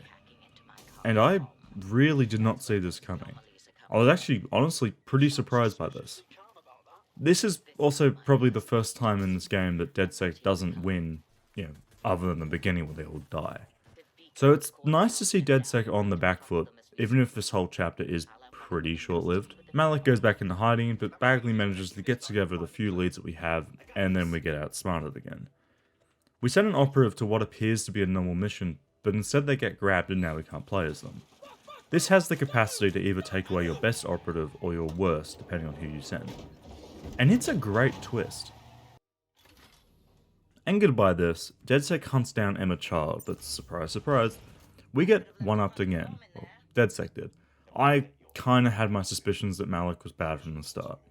Because it turns out, Malik has just sold out both Dedsec and SRS to Albion. Malik actually has a deep hatred for Dedsec, and Sears was just unable or unwilling to move resources to his investigation of Dedsec. So Malik's now on Albion's payroll, and is thus a danger to Dedsec. It's still up in the air whether or not Emma or Malik are ZeroDay, or are simply just career spies. So Dedsec forms a tentative team-up with Emma, who releases our operative before a big showdown of Malik. We are to meet Malik in the open. The sniper's posted watching the square, and we move in to find him. But Malik is, once again, one step ahead of us. Hey, what the fuck? Did you really think I could be outsmarted by Nigel bloody Cass? He recorded that meeting because I wanted him to. It got to Emma Child because I wanted it to. And now law enforcement has full profiles on all of you. If you want to live, get on the ground and put your hands on your head. You think you can intimidate me into giving up? No, you misunderstand. I meant so the shrapnel doesn't hit you.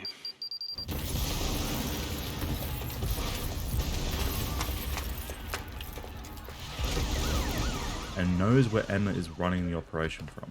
So he blows up the Canadian embassy and pins Dedsec for it. A very ZeroDay move, I might add. Which brings me to Malik as a character. From the get-go, he's an obvious turncoat. He's obviously bad, but that obviousness is kind of the reason why Dedsec trusts him. He doesn't reach out by calling them over an encrypted channel, but rather by sending a distress signal in a cell phone. He meets in person, he uses very old-fashioned methods, he's a textbook spy. He's everything that Dedsec isn't. He's the exact opposite in his methods and his approach, which is why he works so well as an antagonist for Dedsec. In order to beat him, we have to play his game, we have to go old school. And this is cool, in theory, but the problem is we only see this side of Malik in cinematics. Gameplay doesn't really align with this. Because how do we get out of the mess we find ourselves in? Well, we hack a massive server and give Bagley access to more data, which then tells us what Malik's plan was. We leak it, capture Malik, and now we're done with him. You were part of the mass bombings from a while ago. All we need is for you to confess. The earlier bombings, what are you... Oh, God, I've been captured by morons. I didn't do those bombings. I tried to stop those bombings. I am a patriot, and they called me a crank. Legion goes out of its way to set up a really, really well done twist on mechanics and on narrative conventions for the series, and then undermines it in less than 5 minutes. It's quite impressive. The first half of the SRS chapter is honestly really good. It sets up motives of characters, it had twists, and it really made me wonder, where is this going? But the second half is just more of the same and has two of the most annoying sequences in the game, if not the series. A hacking puzzle, but now Bagley just flies around in the drone and solves it for you. Alright, you ready? When am I not? Despite the fact that we can just do that. It's not even a hard puzzle, it's literally one of the easier ones in the game. Why can't we just do it? But they never establish in gameplay or in narrative why Bagley's needed for this. They just keep sending waves of drones that kill the Bagley drone and then slow down progression throughout the mission. And the climax of this chapter is literally just a King of the Hill, but with flying drones. It's boring, slow, repetitive, and dull, and frankly speaking, it's shit. But it's Legion, so the next chapter isn't much better. With everyone else dead or locked in Dedsec's personal prison cell, we turn our attention to Albion itself. And I wouldn't be shocked if you forgot about them, because the game forgot about them too. You know, the violent PMC group that's killing civilians, and was actually found helping Clan Kelley install the bombs that caused the ZeroDay event. And, you know, also helped Malik blow up an embassy. You know, the group who's had their hands in literally everything thus far. But somehow Dedsec just kind of forgot about them. Our first objective is to be forced into using the Play As Anyone system to, well, play as one person who the game forces you to recruit, and to also interact with the social stealth mechanic. We are tasked with spying on Nigel Cass, the head of Albion, and to figure out what are they planning, what's their plan, what are they preparing for. You know, all these questions the game really should have asked 20 hours ago, but that's fine. To do this, however, we need to recruit this very specific Albion guard at the Tower of London. This is fine in theory, you do 2 missions to sway them to your side, but the game decides to break itself here. I did the first guard's 2 missions, and what would you know? It didn't recruit them, and now I can't find them in my team's recruitment roster. So that's cool. I then try to recruit the second guard, but the scripting's broken on this mission too, so I need to have my agent get killed to restart the mission. And now it works. This whole ordeal took maybe an hour, which is about 58 minutes longer than it needed to be. Breaking into the tower, though, is as easy as it can be. If you get too close to an enemy, you get spotted. It's pretty normal, pretty average, it's social stealth. Ubisoft's kind of actually good at this. The exciting part, however, is getting to meet Nigel Cass. And this meeting basically reveals my worst fear. He's one of those villains that just shoots a guy during a meeting to prove how devoted he is to the cause. And somehow in Ubisoft's infinite wisdom, human element that got us into this. This man is the main villain of Legion. He's the only one that gets a boss fight. He's the only one that actually has a valid reason behind Dedsec's suspicion of being part of ZeroDay. But somehow, he's the worst one. His backstory, which we learn via being forced to, is that his dad died in a random crime, and now he's making an army of drones that can tap into biometric data and CTOS predictive algorithms, allowing Albion to just kill people before they commit a crime? The general idea being that humanity is random and machines are calculated. And it is the stupidest, most predictable, most surface-level observation on a surveillance state. It's so predictable that I knew that's what the Albion chapter was before I even started it. Storytelling is about reveals and setups. If you can't do a setup properly, you don't get to make a reveal. You don't get to make stories. Nigel Cass is the most by-the-numbers Watch Dogs antagonist yet. He's literally, what if computer good, human bad? It's basic and it doesn't work. And it's mainly because he's so cartoonishly evil. We can't believe that a man like this would ever rise to power, but somehow he did. He's just evil because he's evil. There's no depth here. They try to set up that Cass is responsible for bringing peace to Africa by using drones to stop a war or something, but it just kind of comes off as, hey, here's a cool thing that happened, and also, no, you can't see it. Instead, look at this man being so evil that he shoots a good policeman in the back. Wow. My favourite part, however, is that Ubisoft wants you to think Cass here came up with something new, despite the fact that preemptive crime fighting was Aidan's whole shtick and literally the inciting incident of Watch Dogs 2. Ubisoft kind of just forgot about their own games. But hey, how do we fix this problem? Well, we hack into a big server and delete some files and hope for the best. London, once a beacon of civility, now a cesspool of lawlessness. There is something important to note here. The missions we just did are technically done somewhat early in the game, but I've lumped them together with the second part of Cass's story because it works better for the video. So when I tell you that 6 hours after I finished the first part, Cass comes back with the murder drones idea again. And please don't laugh, Ubisoft tried really hard on this one, I promise. Any chance you remember enough to retro-engineer a more suitable upgrade? I'll do you one better. I can code a virus from the data itself. God damn it, Bagley. You kept the project data? I asked him to. No sense in just flushing data. Never know what might come in handy or what you might learn, so... Oh, we use it to infect the drones. So I was right. Sabine's ZeroDay. Okay, fair enough. We shut down Famous again, but this time we shoot more drones and kill more people. We get a recording of him and Sabine talking and expose them to the public. But finally, in a wise move, Sabine sends us after Cass to prevent him from making more murder drones.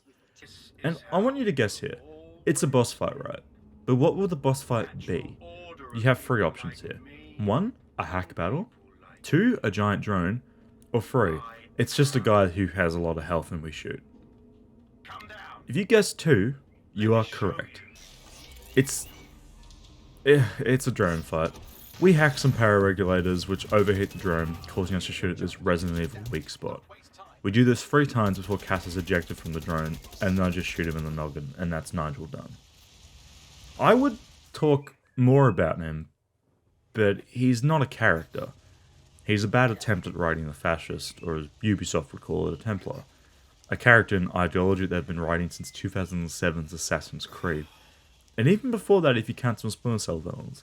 But yet, somehow, can't manage to make them even somewhat believable. Resistance is ready to be London's protectors. This feels like a promising start. Oh, it's a thankless burden. And the people will hate you for it in the end. Even when it's for their own bloody good. You think at a certain point you would change it up just to try something new, but it's Ubisoft. Last time they tried that was, well, it was the last time they tried that. There it is. Dedsec's fatal flaw. Your faith in people. You recruit all types, don't you, straight off the streets? Well, I used to have faith in people, too. I got a good man killed once.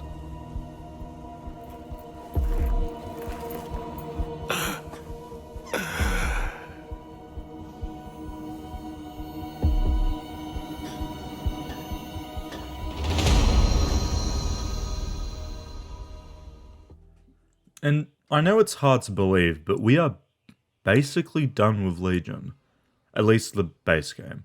We still have a handful of missions left and 2 reveals that you've probably already predicted. So we meet up with the rest of Dedsec and we have a fucking party. We talk to the important side characters and reflect on how we got here and where we're going. It's an okay scene. The only caveat being I don't give a shit about any of these characters at all. The funny part is that we just spend more time with our Dedsec members, but we never get to talk to them here. They're just dancing, but they're not really here. Which, again, yes, a complete lack of integration with the game's core feature. All we get to do here is just talk to side characters like Caitlin Lau and Nout, whatever the hell her name is. The point being, we don't get to talk to the characters we've actually spent in the game with. We get to talk to characters who occupied our minds for like 5 minutes. Spooky voice, catchy name, bit of a drama queen. Or did you just forget that you haven't actually found ZeroDay? You looked at Albion, Sirs, the Kelleys, even Sky Bloody Larson. Have you ever considered that instead of looking outside, you should be looking in?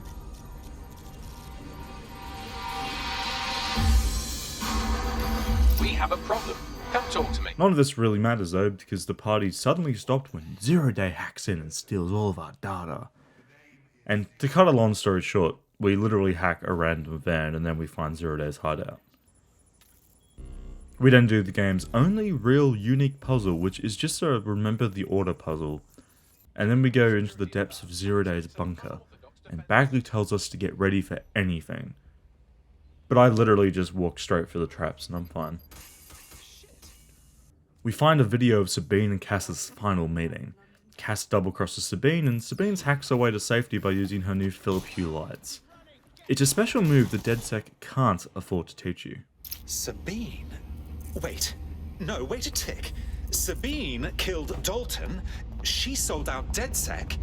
Sabine is ZeroDay. Explains why she wiped my memory. There's a lot to unpack here, but more... And I guess she just left this meeting gone bad and just decided to restart Dedsec with the hope that she could engineer a team so stupid they don't see the twist coming. She can make them target certain infrastructure and technologies that could give her more power. But also, why not just not start up Dedsec again? Imagine if you just made another hacking group and basically just sidestepped all of the bad press from the Dedsec name. That would have saved a lot of fucking around and a lot of us breaking into secure facilities and getting random shit for Sabine's side gig. Like, we got blueprints for a network of drones that can literally kill whoever we want them to. We gave her access to Filament, a government spy software that can find any document on anyone's computer. We gave her the blueprints to turn people's optics into bombs, and we gave her digital immortality.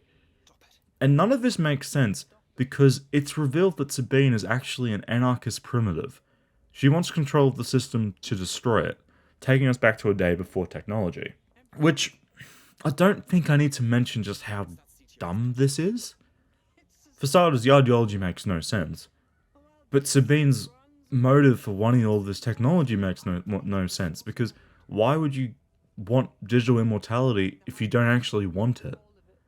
She even goes off mentioning that pacemakers are something she wants to turn off. So, like, she's just a cunt. So once again, much like Cass, she's just a by-the-book villain. But we'll talk about her later, because Albion's here to break up the party. I learned very early on that no one was willing to make real sacrifice for change. In the end, history's actors work alone. Can we say family of origin issues? Ouch.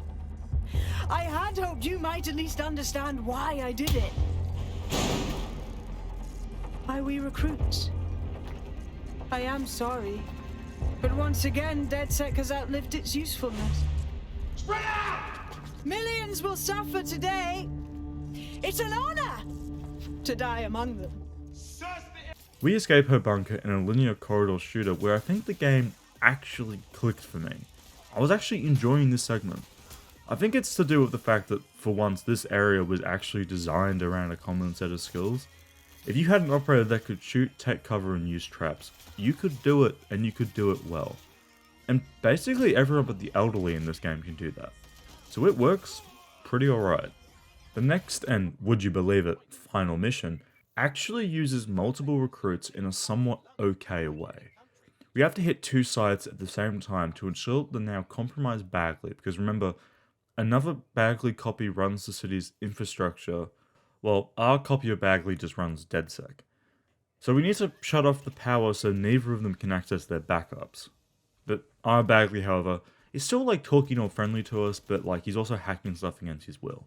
Gilbert hits the central CTOS tower while Aidan Pierce breaks into Bagley's central server. And I want to say that Watch Dogs actually does some interesting stuff with this idea, but they don't. We just do one thing then do the other. You can't even pick what operative to use for the second target, it just kind of picks and I locked out with Aidan. I have a lot to say about Sabine and her motives though. I don't think she as a character works. The twist comes out of nowhere, not because you can't see it coming, but rather because you know it's coming and then it still makes no sense. Why would Sabine want the total destruction of technology? Well, she never tells you. Why would Sabine work with Cass despite knowing that he's a cunt and will double cross her eventually? Well, she never tells you. Why does Sabine even need Dedsec at all if she has Bagley and Bagley's literally a super intelligence? It never tells you. There's a lot of questions but none of them are answered. Her character right up to the reveal is at least somewhat consistent. She's detached and only seems to care about finding ZeroDay. And this makes sense as the player up to this point believes her to be a victim who watched her friends die. But that's not the case in reality. But the writers didn't write her with the reveal in mind. There's a few lines here and there where her portrayal was hinted at, but that's really it. She doesn't have motives, and honestly speaking, should have been Dedsec's first suspect, as she was the only survivor of the Dedsec raid. But her argument does have some truth to it, even if it has to come from a place of radicalization, and I bet you didn't see that one coming.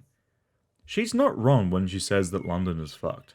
It is a city that is controlled by a private military company who is somewhat funded by the organ and slave trade. There's no way to stop that other than a reset. But the problem isn't technology. Technology hasn't been the problem at all in Legion. The problems in Legion is that London is run by a PMC that got into power for a false flag attack. They bombed important infrastructure in London and then blamed that on Dedsec, giving them the legal and political permission to move in and occupy the city. They then spend the rest of their time in London inventing new threats to further cement them as London's protector. And didn't Doosan do that in Watch Dogs 2? Fuck! The issues that this narrative try and get you to fix aren't caused by technology. The organ or slave trade aren't caused by AI, they're caused by greed and Mary Kelley. But this game will go and try and hide this fact by telling you that they also injected people with evil microchips that explode? Unethical testing on humans and animals? Oh no, my mum's Google now. A spy thriller with some actually decent writing focusing on corruption in the government? Nah, it's actually about a supercomputer that can Google search anyone else's computer. A private military occupying a city due to a false flag attack? No. Drones using social credit points to fucking deduce criminals. Ubisoft literally made a game about a military coup and then went, oh no, look over here at the pretty flashing lights. Just so they wouldn't have to take a stance on whether or not slaves are good. And I'm gonna say something here that Ubisoft would never dream of saying. Maybe a PMC taking control of a city and funding the slave trade isn't a good thing? Maybe that's something that 99.99% of people can agree on. The remaining 0.01% though, they write for Ubisoft. It's just so fundamentally strange. They aren't even writing about London's actual government since it's in the future and the government has now been replaced by Albion. Everyone in this game is fictional. Even the corporations are fictional. They aren't going to offend the conservatives or the liberals here. You just can't get enough of me, can you? Gilbert confronts Sabine on the top of a CTOS tail while she monologues. And I'll be honest, here are the best parts. Fix anything. Skids, I like to think of us as watchdogs, whistleblowers and whatnot, putting psychotics like you in their place so goodness can flourish. And you're the arbiter of goodness. Let me ask, how many have you killed since Dedsec restarted? See? A tiny tweak in your philosophy and we're on the same page.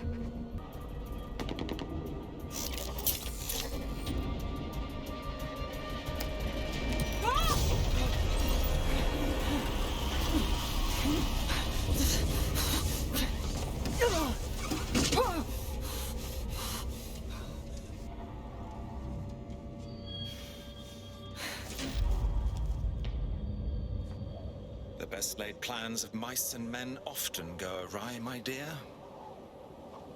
Bazinga! And the Bagley scene nearly got me, okay? I'm not gonna lie. Bagley, while annoying, has at least been a character that you can rely on. He's always been annoying. But this last scene of him really made me go, "Aw, not Bagley." We literally tear out multiple bits of his brain, the sequence takes minutes, and the entire time Bagley's fucking bleeding out on the table. It's a show. I had a list of goals that's never going to get accomplished now. I had such plans for Dedsec. Leave us a copy. It'll be your will. Oh, don't be stupid. You wouldn't know where to begin, turning into a cyborg horror. Checking archives for corrupt files. I just scanned data from my first successful Dedsec recruit. I thought being sentimental was a human failing. It's tragic, it's actually pretty effective. And then we get to the last container and Pierce and Bagley have a heart-to-heart. I'm not immune. Deactivating this container will be the same as the others. That's not true. Yes, you simply re-tune them. You know what I mean, Bagley. If I do this, you die. It's what needs to be done. If you're worried about me, rest assured I was reprogrammed to serve Dedsec, and it serves you, and London. So please, allow me to fulfill my purpose and help you.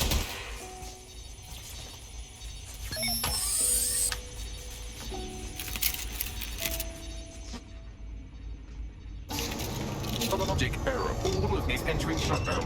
Don't you worry, Bagley. It'll all be over soon. Error 21255. Language processor. May I stop this operation? It's okay. Just focus on my voice. I have new thoughts. Where do AIs go when they die? Will I upload to a cloud? Perhaps I will see you again as a component in your motorized wheelchair when you are old and grey. I'm already old and grey. Don't think about it. Think, thought, idea, memory. Bradley, loves strawberries, rowing. Arthur, the one that got away. What does this mean? Is the one that got away? It means someone who left before you were ready for them to go. Am I getting away?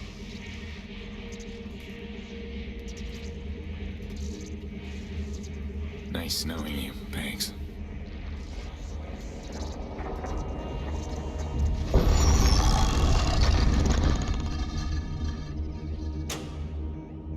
And Bagley hints at something far more interesting than Legion's story. Bagley has memories. The game then ends with a POV of a lone drone flying through London before Dedsec scoops it up. And guess what? No, really guess. What do you think's on the drone? Don't chop me up! It's fucking Bagley. He's not dead. The game had one emotional moment and then fucked it up, and I can't make this shit up. The game killed Bagley in an extended cutscene, and then spent less than a minute reviving him. Like, it's like pissing the bed and blaming it on the cat. Like, fucking what? But the game does end, technically, with one last mission. Because Bagley's remembering stuff. Elements of a life he didn't live, and we should investigate. And to skip a lot of going to locations and hearing audio logs, Bagley is Sky Larson's brother who was suffering from early onset dementia.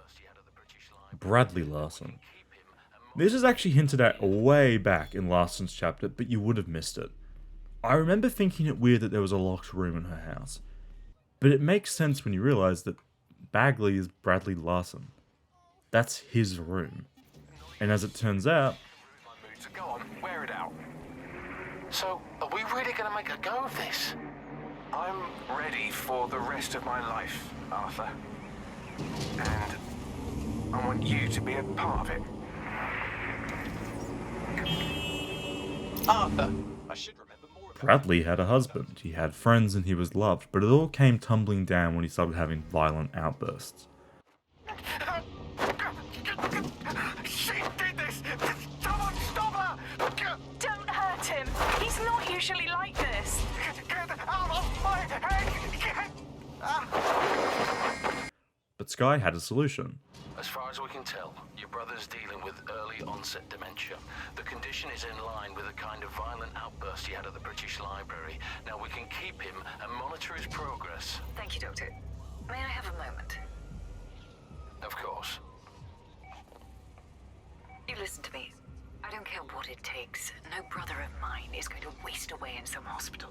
Let's just upload his brain and preserve what's left of him. His intelligence, his wit, his soul, as it were. But in typical Sky Larson fashion, it wasn't him she wanted. It's just another test subject to her. Or maybe she did what she could. The procedure was fairly new, so maybe it went wrong. I don't know. The reveal for what it is isn't terrible. I liked that they actually answered the question I had. Bagley is a very human AI, and he's unlike anything else we find in the game. So it's actually really good that they answered this question of what he is. But it came too late to really matter. If you wanted to, it's like hit proper, they should have made us learn about how Bagley's Larson's brother way back in Larson's chapter. Make it this slow burn of information. And to be fair, I probably would have shat on that too. So you know what? Fair enough, Legion. The sequence does end with a pretty decent scene where Bagley finds Bradley and makes his peace. Qualifier in New Zealand yesterday. The men's 8 set a record time, easily defeating the Germans and the Dutch, who placed a distant second and third. The women's 8 fought it out in a real tussle down the I'm course, sorry, Bagley. This couldn't have been what you were hoping for. I have to talk to him. Cast me to the telly. both Team GB crews will be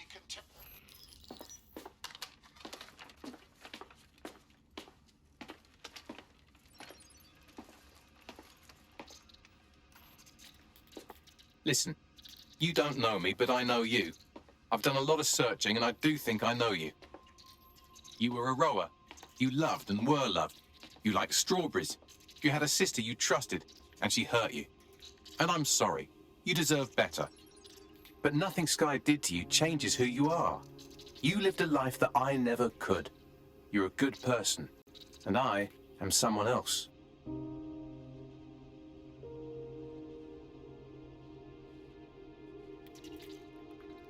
This has been an illuminating conversation. Thank you, Bradley. I'm glad I finally met you. So long, Bradley.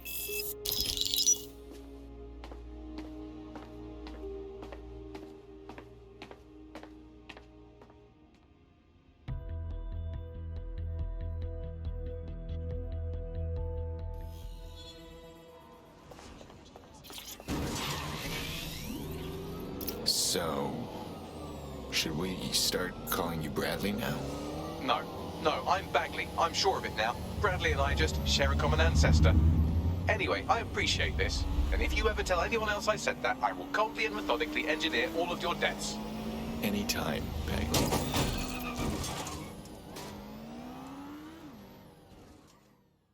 I normally start the conclusion of a video by saying, I don't really know what I think about insert game here. But I think I know what I think about Legion.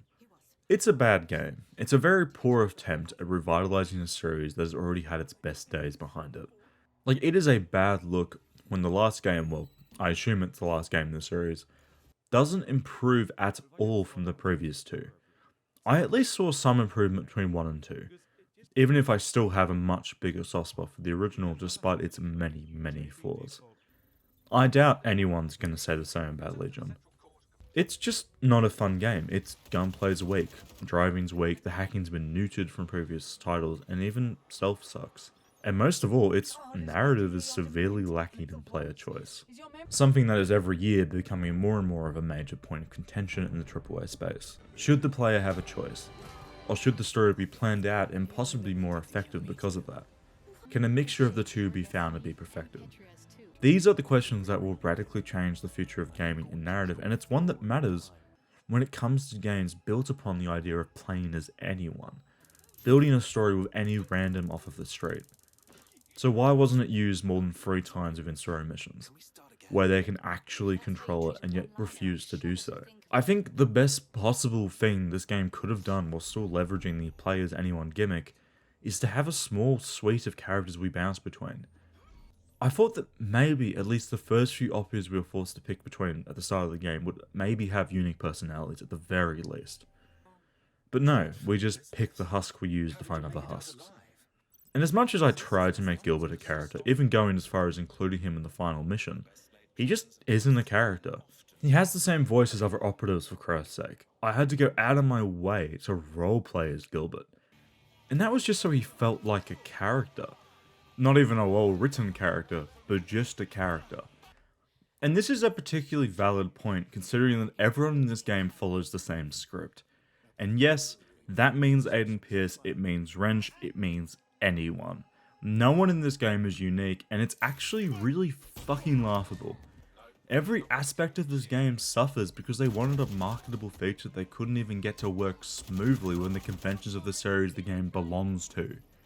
Hacking is half implemented because we have to fucking reserve abilities for hacking-centric operators. Combat lacks because they had to design difficulties that catered to people with pistols, but also to those who brought in an LMG and a grenade launcher. And this is without mentioning that the usually pretty alright design given to Ubisoft Outposts has also suffered because they don't have a list of abilities to design for. It's just so weak. But the thing that suffers the most is the narrative. It is the thing that always worked in Watch Dogs games. They had their flaws, sure, but you could rely on the narrative to be okay at best. But in Legion, the only way I could see the narrative working is if it was rewritten and retooled to work with a smaller team of written characters. And by that, I mean something very similar to what we had in Watch Dogs 2, but just make each member of the team playable. We can swap out and use their unique abilities and gear. An even cooler idea would be to have a character within each faction, have them work against each other, but eventually they join Dedsec due to a personal tragedy or something. You can then build in the Legion relationship system by having each member have friends and family within their faction. Maybe you can also make new friends and recruit them to Dedsec, not as actual playable characters, but instead as a way of getting new gear and abilities. Maybe you do missions for them. This could be randomly generated or it can be pre-planned. Both would work, and obviously planning for it is the better option. But none of that matters though, because it isn't what they did. Legion had potential, but it was wasted and squandered for literally nothing. The game didn't even do well critically, but it did sell the most in any other Watch Dogs game at release. So I don't know. Maybe us gamers eat up mediocre sequels to decent games. But in reality, the promise of playing as anyone really won people over because it is a good idea. But good ideas need more than an idea. They need execution, they need design, they need time, they need talent. And sadly, I don't think Ubisoft as a company can foster any of the above anymore. And that's why our next suffering through is going to be looking at an indie developer that managed to pull off Far Cry better than Ubisoft. At the end of the day though, the best way to sum up Legion is that even after Legion is said and finished, after ZeroDay is done and the Heads of the Serpent removed, nothing has changed. Albion rules the streets, Clan Kelley rule the alleyways. The corporations we expose are still running and will continue to. In my past videos on Watch Dogs 1 and 2, I kind of was annoyed at this. I hated that the post-game content of both never acknowledged these events. But if anything the last decade has shown me, it's that companies don't die because of PR. So maybe it isn't so unrealistic that Titus, who was found making robots to hunt down civilians, still exists years later in Legion. Or Bloom itself exists, despite the fact they were funneling private data to manipulate the stock market. What does this mean for Watch Dogs, though? A series that is ultimately about the power fantasy of creating change through direct action, but somehow stops the player from actually creating change. Well, if any company is gonna write about companies somehow continuing after their CEO or middle management does horrible shit, it's Ubisoft. Because seriously, that company needs to be fixed. Sexual assault allegations out the fucking wazoo, and games that don't even function as games anymore. Come on. And holy fuck, I wish I could end the video here though. I just wish I could stop thinking about Legion, but I can't. Anime Sex Pillows LLC, hello wrench. There's still 2 DLCs left. One is about Assassin's Creed, and honestly I couldn't give a shit. It gives you an operative that is borderline unusable, because her abilities just don't work, and it also gives you side missions that Bagley proudly announces exist every time you get in the same fucking 10-mile radius. It's annoying, pointless, and was honestly just a last-minute attempt by Ubisoft to get some attention onto the game. And the last DLC? Well, it is a full-blown expansion about Aidan Pierce. I didn't see it coming, and I wanted to spare a little while here so we could talk about Aidan Pierce as a character before we venture into Bloodlines. Aidan Pierce is characterized in Watch Dogs 1 and Watch Dogs 2 as a vigilante that wants nothing more than justice in any means. But he's also a family man. Well, kinda. That's where his facade breaks down and we see him for what he really is. A socially awkward middle-aged man struggling with normal adult life, who then turns to crime fighting as it's the only thing he really knows how to do. That is the only way you can read Pierce's character, and whether by design or by pure accident, it's the only way that it makes sense. But the first 2 games don't want you to think that Aidan's actually a really pathetic guy. They want you to think that he's the Fox. The Fox is a really cool hacker assassin guy who kills the bad guys and frees victims of sex trafficking. But that's not who Aidan is. This is about letting go. I know. We've all suffered a horrible nightmare, but you have to stop trying to fix it. I'm not trying to fix anything. Aidan, I know what you're doing. I know you're chasing after the people that did this. And you do that, you put us all in danger again. You are not in danger. Because I protect you. Do you hear yourself? Aidan, why can't you stop? Because...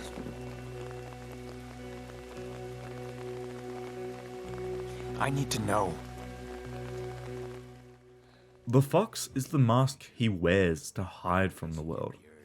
Because the world doesn't need Aidan Pierce, it needs the Fox. And it's questionable if Aidan can be removed from the Fox or not. He only lets his guard down around his loved ones, and even then, when a problem arises, he slips right back into the Fox and starts taking matters into his own hands. Nikki has a prank caller? Bet he'll fucking kill the guy. So when it comes to rebooting characters that have always pretty much focused on being emotionless husks that are cool and strong, there's really only a few things you can do. Either make them pathetic, or lean into their strength and attach it to trauma in some way. This applies to Kratos from God of War, for example. He was a tough, no shits given kind of character, but over the course of the last 2 games, they've kind of softened him up a bit, and dare I say it, it's a really good idea and an amazing execution. Something I've always talked about, however, is that if Duke Nukem was to get the reboot treatment, this is taking forever. Time to stop pissing around and get this big guy back into action. they should just give the poor guy erectile dysfunction and make him an old sexist prick that has to somehow accept that his way of life is in the past. Give him a daughter who he has to connect with somehow. Maybe he got some random groupie pregnant or something. His daughter knows who he is in a wider context. She knows that he saved the planet multiple times, but he's also just a sexist prick and an absent father. You could do a lot of that premise, tie in some alien fighting and see what happens. I'm not saying it's brilliant, but it's at least more manageable than Duke Nukem Forever. The point being that these characters whose entire mythos is based around being badass and not much else, you need to change them for them to fit in with modern storytelling. The average AAA game is less about a badass saving America or whatever, and more about single dads raising their adopted daughter, right? That's what AAA gaming is. And Aidan Pierce is one of these characters. His depth doesn't come from being written well. It comes from the fact that players will try and understand his character, and much like me, will try and create what are effectively fan theories to explain why the character is one way or another, because there is nothing in the source material to tell us what Aidan Pierce is. So much like Kratos and Duke Nukem, the only way to pierce into Aidan Pierce's depths is to make him pathetic. So, when Bloodlines started with Aidan Pierce homeless sleeping in his car, I leaned forward in my chair and said, "Oh? For real?" Because yes, Ubisoft did it. They made Bloodlines a character study. Let's go. Aidan Pierce is asleep in his car in Detroit, the same place Watch Dogs 1 is set when he gets a call. It's from Geordie, who claims to be his only friend, which is funny considering that Geordie tries to kill Aidan in Watch Dogs 1's conclusion. But I suppose it makes sense because both of them are bound by a code of ethics and thus can separate business from personal dealings. Fair enough. Geordie has a hand-picked job for Aidan, who has apparently stopped doing fixer gigs, but jumps at the opportunity when he's told it's in London. Why? Because that's where his nephew Jackson is currently studying. A chance to reconnect. Sweet, isn't it? We cut to Aidan being smuggled into post-bombing London. It's in the month or so after the bombing, but before Legion proper takes place. Aidan exhales slowly, prepping himself for the job at hand and for meeting Jackson for the first time since Watch Dogs 1's concluding hours. The sailor offers him a drink and Aidan accepts with what might be the saddest smile a man can give. Is it real? Is it an act? Is Aidan literally that incapable of connecting with a real human? I honestly think it's all of the above. He's trying, that's for sure. And when he's told that his car wasn't able to be smuggled in, Aidan doesn't snap and shoot the guy or pressure him. He just accepts it and moves on. To get now. Car won't be a problem. Oui, good, but it is also your flat. You have somewhere else you can go, family? It's complicated. It is okay. Still family, no? You will see. With the sailor's parting words giving him hope that Jackson will still accept him after all these years. Yeah. I will see. I don't know if Legion just left me wanting for real characters, or if this writing's actually impressive, but this is good, isn't it? Aidan's emoting and connecting with humans. There's a flawed character, there's a kind of warmth from the sailor. It's two characters talking. I feel like that alone is mind-blowing after Legion. It turns out the company we're actually breaking into is none other than BrokerTech. This is Sky Larson's company. We're here to obtain something called the Broker Bridge, that may or may not be used to connect a human brain to a robotic body. It's a sort of precursor or offshoot of Larson's technology. It's being developed by Rampart Systems. They're an arms manufacturer led by Thomas Rampart. This DLC's main villain, but we'll get to him soon enough. The rest of this mission is fairly simple. We slowly navigate through the lab, piecing together what's happened here, as someone seems to be breaking in and we're hot on their heels. The game spends a lot of time in this first mission building atmosphere. It's quiet, it's moody, and it works really well. There's a lot to listen to and read scattered around the labs. We even get to see what I think are the same pods from Larson's house. And it's obvious this technology isn't working the best as the test subjects are dying. But hey, at least we know the other intruder is using a taser. And I do wonder what terrorist cell would do that. As far as missions go, this is far better than even the peaks of Legion. Bloodlines in its first 10 minutes treats the player as if they exist. It has pacing, suspense, and intrigue, which the base game simply doesn't have. As we go to steal the Broker Bridge from the chair fiend, we get the reveal.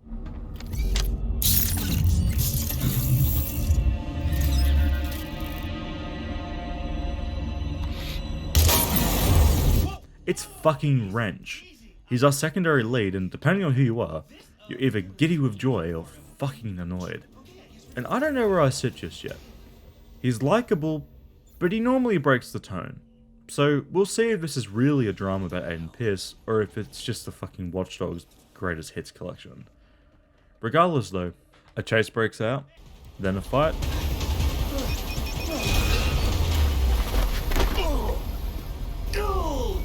He's fine. He's fine. What? And then Aidan gets captured by Rampart and his robots.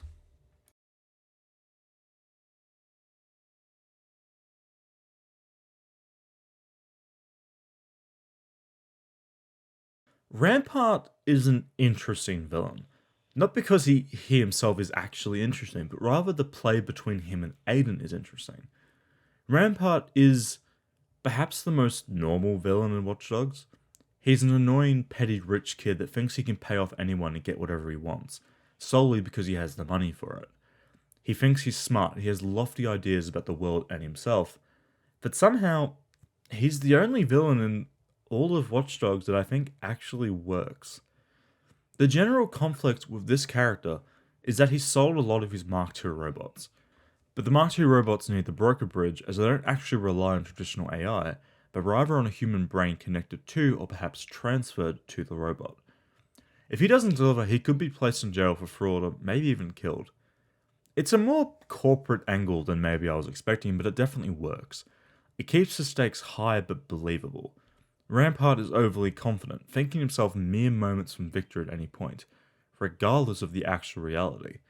He's a rich daddy's boy who has never lost. Why would he think otherwise? But the genius part is, Aidan is perfect for playing off of this guy. Aidan's old blood in this game. He's dealt with people like Rampart and he's won every time. Aidan can spew his vigilante fox stuff and it will never impress or even impact Rampart, as Rampart thinks he's going to win regardless. And because of Rampart's cocky confidence, Aidan comes out as more likable as a result. It's actually genius. I mean, Aidan even tries to reason with him instead of playing the badass.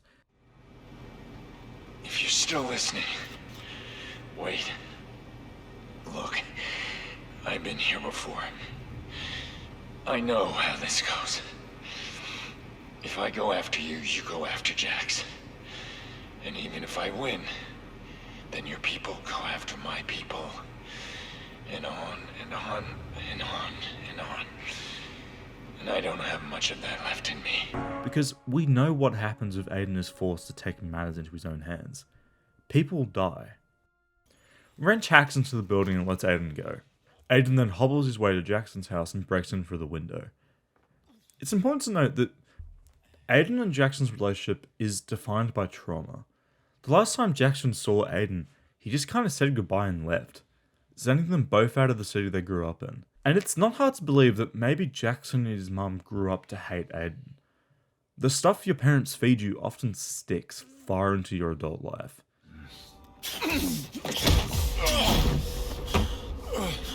Jax, don't move. Look, I don't know who you think I am, but you better get out right now.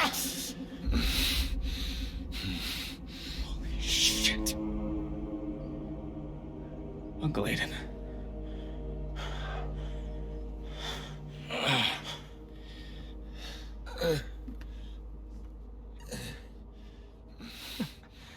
What the fuck is wrong with you? I have not seen you in what?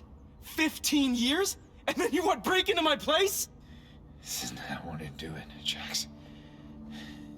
I'm sorry. But you're in danger. No, not this time. I mean, you gotta send an email or a text, something. That is how you do this. Jax, I can't. I'm sorry, but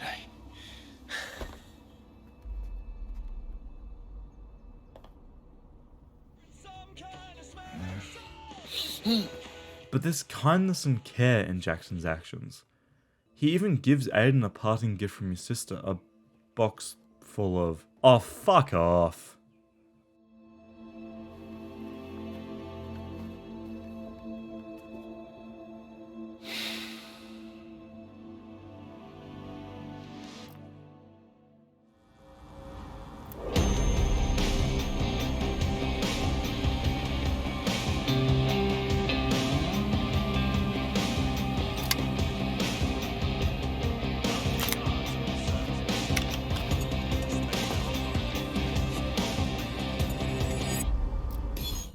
They really did that, didn't they?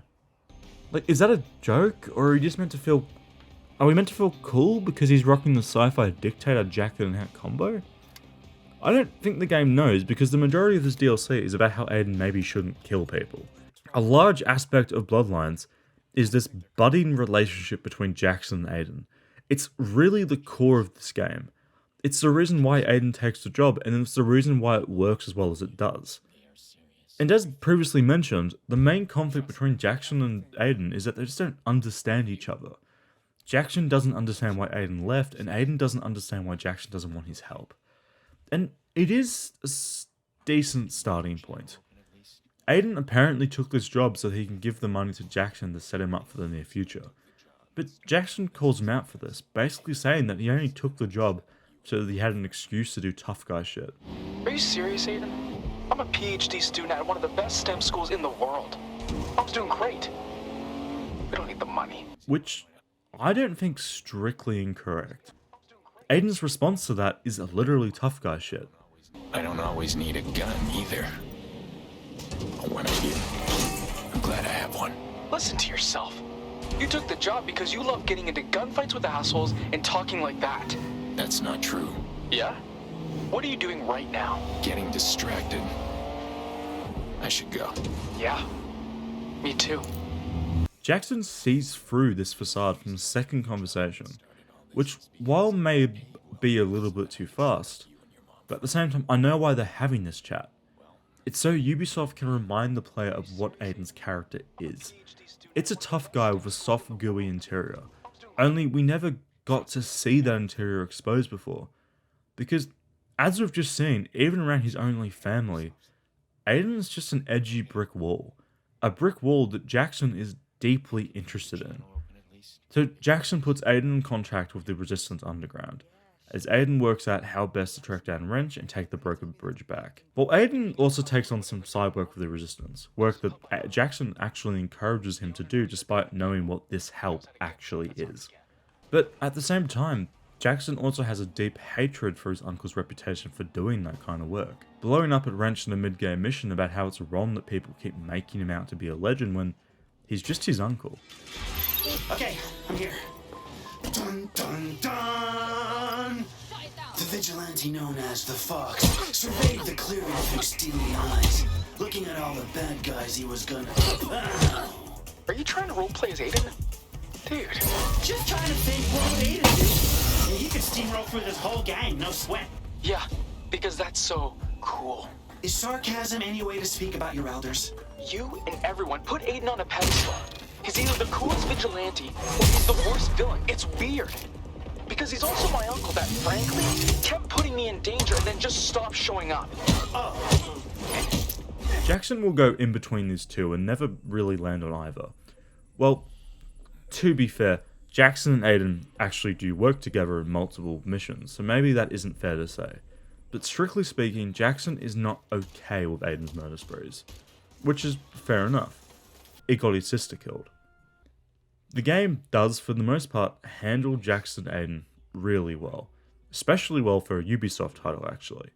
The best thing it does is let Aidan explain himself without it feeling like an expository mess of ideas. It lets us see just how broken this guy really is, and how he can't open up about what he's done or why he did it. Like for example with his niece's death. Hey Aidan, I have a question. Go ahead. That weekend you took us all out to the country, when I was a kid. And on the way we got run off the road. I don't want to talk about this. About what? About the crash or about my sister? Look, did you know those guys were after you? And that's why you took us? I'm not angry, I just want to know. You never said. Yeah. It was a mistake. I ran when I should have fought. I didn't commit to what I had to do. The man I had to be. I never made that mistake again. What about the mistake that got us there in the first place? Robbing whoever it was you robbed. I don't know, Jackson. Same answer. You ever wish you'd committed to being that other guy? All the time. He's angry at himself for not becoming the Fox earlier, because maybe if he did, he could have stopped it from happening. He could have defended his family. Maybe she would still be alive today. For Aidan, it's this nightmare he can't escape from, because he keeps building new reasons why he can't retire from this persona. He has to keep fighting because his family will never be safe, despite the fact that everyone who wants them dead is dead. Jackson, though, is this positive, forward-looking thinker. He gets in the fights with Albion, he's a medic at protests, he looks after those who needs help. He's everything that Aidan can't be, because, in Aidan's own words, yourself killed, right? The good guy's already lost. Yeah, well, some fights are worth losing. This shows that the two share a worldview. They both agree that it's going to be hard, if not impossible, to fix the world. But it's still worth trying, even if nothing comes of it. The only real difference being their methods. Aidan uses a gun, and Jackson uses popular action in the hope to effect change. Whereas Aidan is the change, but in the form of a gun and a dumb hat. And it's no secret either. Nearly everyone we meet in Bloodlines remarks about Aidan's reputation in the criminal community. They all know him for what he did in Chicago, and they all respect him for it. Even Geordie, who Aidan once upon a time tried to kill, respects him as both a hired gun and as a friend, going as far to offer to send a fixer squad to help Aidan out if he needed it. Bottom line, let Aidan Pierce go, or I'm gonna send a bunch of people your way to cut you into tiny little pieces and deliver them to me gift wrapped. Capiche? But all of this really impressive narrative work is undercut by Aidan getting his old clothes back, and it being played up as an epic moment. But alas. Normally I would follow the story in a chronological way, but Bloodlines is much shorter than Legion and with much less going on in terms of gameplay. So we should just get gameplay out of the way right now, as we've entered the open world and are now basically being besieged by compulsory side missions, which, by the way, are now how you unlock new abilities and gadgets. In terms of unlockable abilities, there's not much. It's mainly the unlockables that Dedsec had in the base game, but with some new additions focused around the Rampart robots. And also, you can just get a shotgun now, so that's cool. You don't really need any of these though. I played through Bloodlines just doing what the game made me do, and I finished it very easily. Missions are the same basic idea as Legion. Get in a place, hack a thing, get out. Sometimes you rescue people, and sometimes we even get to track down people using this handy dandy little locator device. But what about the changes between Legion and Bloodlines? Well, the Legion system's gone, so that's interesting. It can be read two ways. Aidan is even meant to be so much better than everyone else that he doesn't need help, or the Legion system was a terrible idea and Ubisoft knew that. Obviously, it's a bit of both. Does its removal make the game better though? Kinda. Combat's the same, stealth's the same, progression's the same. The only thing that changes is the fact we're now forced to play as Aidan. That also has the added caveat, or benefit in some cases, that every encounter is planned with him in mind. We now have a set list of skills and perks. We now have a baseline that is a few steps higher than the average operative in Legion's base game. Now, this isn't to say that he's drastically different from his time in Legion. His abilities are the same. He can pick from the same selection of guns. He can still do an active reload to make his gun do more damage. After a takedown, he can slow down time. He still has the system crash ability on cooldown. But the difference is, missions are designed around playing as Aidan. We have a much greater focus on designing encounters.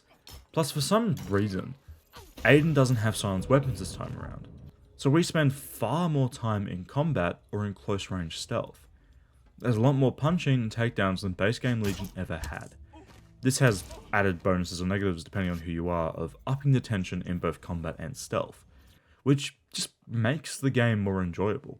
It's honestly quite amazing just how much better Bloodlines feels to play over Legion, simply because they gave you a fully designed character to play, instead of one character being split up between 4 or so operatives. Although it doesn't come close to Watch Dogs 1 or Watch Dogs 2, even if Aidan Pierce's magical hot bullets do more damage and thus, in theory, make the enemies feel less spongy and less Ubisoft. But that's really it for Aidan though. The rest of the additions and changes are more to do with enemy variety really, something that this game have always kind of lacked. The biggest addition is the inclusion of Rampart's robots. They're interesting at first. You have to hit them enough to cause them to overheat so you can hit their core to actually deal damage. This is a good idea in theory. It gives players a reason to think more tactically, as these robots are an actual threat. They take more damage, can't get staggered, and dish out far more damage than the average goon.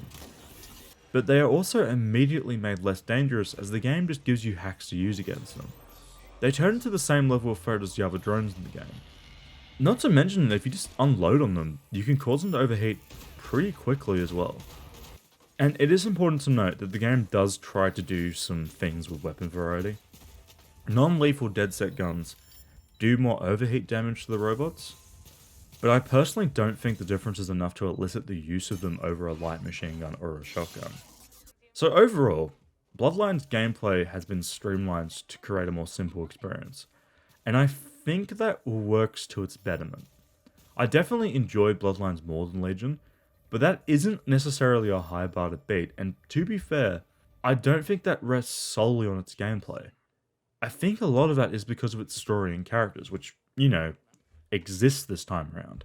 So, for example, all of the side characters in this DLC are more or less characters we find dead in the base game. Angel Lopez is a quest giver in Bloodlines, but is then found dead in the Clan Kelley base in Legion. Claire Waters is raided and killed by Albion. It's a weird choice to give time and effort to these characters who ultimately end up not mattering to the base game. They're built up here in some attempts to make their deaths more meaningful, despite the fact that most players will play the base game and then Bloodlines, and probably draw the same conclusion as me. These side characters, however, are okay. Nothing to write about, but at least they have personalities and interact with Aidan in some pretty okay ways. It is leaps better than the base game. Let's jump back into the story though. The general idea is that Aidan and Jackson need to track down Wrench and recover the Broker Bridge before Rampart loses his temper and kidnaps Jackson as payback. The only problem is Wrench doesn't want to be found, so we do some thinking and reckon that maybe Wrench left some clues behind at the Rampart facility. But before we even enter the building, we learn that Wrench is getting desperate and aggressive with his attacks on Rampart. Turns out he hacked the robots here and removed their ability to scan people for ID. The robots turned on the guards here, and they could have turned on civilians if they weren't stopped. We break in, hack in, and learn that Wrench left a trap behind for Mr. Rampart, and we just walk straight into it. It's not an explosion or anything, but rather, he just locks the doors and plays a video of him threatening to destroy the Broker Bridge. But not before releasing its code and details online for free. All because Wrench knows that if Rampart gets convicted of fraud, he'll be out of prison in no time due to his financial status. Something I'm inclined to agree with. We track down Wrench, but Jackson gets grabbed by Rampart, and we're told to get the Broker Bridge or Jackson gets it. Aidan breaks into Wrench's hideout and takes the bridge by force. But in a twist no one sees coming, they have a heart-to-heart, and we learn why Wrench is so invested in the scandal. No mask. No Wrench. Just Reggie. Look, you can't give that thing to Rampart. Whatever deal you have with him, he's gonna try to fuck you over. Believe me, I would know. He's not stupid. He knows who I am. He knew who I was too. That's why he was interested in my company. He said he read about my rumored Dedsec connections in a Wired article. You designed the robots. Yeah. I know robots, but he knew business. He had this whole speech about spaceflight and human evolution, and I completely fucking fell for it. Rampart played on Wrench's youth and eagerness to change the world by promising that he and Wrench could fix the world's problem and make it a better place. But all Wrench got out of it was having his work used for violent means and losing touch with all of his friends and loved ones. Wrench, in the end, became what he fought against. He became a naive Silicon Valley startup. The interesting interplay between Wrench and Aidan, however, is that they're both in this situation for opposite reasons. Wrench is here because Rampart played on his idealism, and Aidan's here because he's pessimistic and stuck in his old ways. But instead of butting heads, Wrench and Aidan find common grounds. We're all supposed to just give up? No, you shouldn't. Some fights are worth losing. Wrench hands us the bridge and we give it to Rampart. We're going. No. Not before I confirm it works. It's okay, get up. But we learned that Wrench didn't really give up the bridge. He just made a bomb instead. Hello, Thomas. What? I've already said everything I need to say to you, so this is actually a message for Aidan. Still there, buddy? What the hell is this? Hold on. Don't worry, it's a quick one. Duck! Go! Stop them! Go! In our escape, Aidan tries to offer some advice to Jackson, and I think it works. Are you hit? No, fine. Just keep your head down and focus on me, alright? Alright? Yeah, I'm on you. He doesn't get shot, and it also works to make out that Aidan isn't just some pathetic weirdo, but actually a badass who can handle himself in ways that others can't. Maybe he is the Fox. But that badassery ends as Aidan collapses from his prior injury. Wrench picks us up and takes us back to his hideout, where it's revealed that Aidan was in a coma, and if we don't get him out of it soon, he might die. We immediately switch to Wrench and immediately get curb stomped by every enemy in the game, because Wrench has much lower damage output and less powerful gadgets. But I think this might actually be a really good idea though. Hear me out. By switching from the overpowered Aidan Pierce to the underpowered Wrench, we kind of begin to understand why everyone thinks Aidan is a legend. Because he kind of is. Playing as Wrench was a much different experience. I had to play smarter because I simply couldn't kill everyone as fast as I did when I played as Aidan. It turns what was relatively simple combat into a system where I found myself using Wrench's cargo drone to drop explosives on people. I actually had to invent ways to win battles, which is brilliant, frankly. Wrench's entire arsenal kinda lends itself to this. His weapons are stun based, so they lower damage overall, but his SMG has the added benefit of having a chance to quick hack enemies. So this means he can disable drones, turrets, or jam enemy guns, but because it's a stun weapon, it overheats the robots much faster than Aidan. But because of the low damage nature, it takes longer to damage their core. It changes the combat against the robots and general enemies just enough to feel fresh. And I can't believe I'm saying positive things about Watch Dogs Legion, but it's actually fun. But Wrench's character isn't. Wrench is a broken man in much the same way as Aidan. The game even draws attention to Wrench's mask and how it lets him hide behind the idea that he's just goofy and weird. It's a misdirect. He seems like a goofy shit, but in reality he's really smart. And this is an interesting way to read his character because it does make a lot of sense. But at the same time, Watch Dogs 2 position Wrench as a shy character who puts on the mask so he can be loud and engaging. So which is it? Well, both can work together. Bloodlines is set in 2030, while Watch Dogs 2 is set in 2016 or so. 15 years can make all the difference when it comes to a person. So I don't see a problem with them effectively retconning his character, as it can be explained away. But in explaining it away, they had to do some really heavy lifting with Wrench's story, and to explain how he got from Watch Dogs 2 Wrench to Bloodlines Wrench.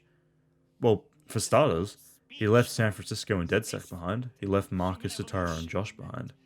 He got married somewhere in there and then got divorced, and then landed in with Rampart. There's a long extended mission all about Marcus and Wrench reconnecting that aims to make sense of Wrench's character, and it works for me. It might also be my favourite part of Bloodlines, as it does remind me a lot of Watch Dogs 2. And honestly, it's literally just feels like a Watch Dogs 2 mission, and maybe that's why it works so well. They even talk about Alien vs Predator again. Jimmy Siska movie trailers. It's good stuff. Alright, but when you get your scrawny ass back to San Fran, hit me up. Everybody's been waiting to do a full crew hangout on the beach. Now, I won't lie, Satara might want to chew your ear off for a bit. But it's with love, right? You know, that does sound nice. Thanks, man. You're buying, though. Am I? Yeah, just hurry up over there, alright? And once we get this movie out the door, you better not watch the new trailer without me. Mark it in your calendar. You, me, Devin, and Devin. I love you, man. I know. But now we need to finish Bloodlines and Watch Dogs off, don't we? Jackson and Wrench get contacted by none other than Sky Larson. Yes, the insane woman who made her mum into a Google home. She claims to have a way of getting Aidan out of his coma. So we venture into Larson's deep labs and plug Aidan into the broker bridge. Which, yes, it is weird that Aidan and Wrench never mention how they know Larson in the base game. It's actually really weird.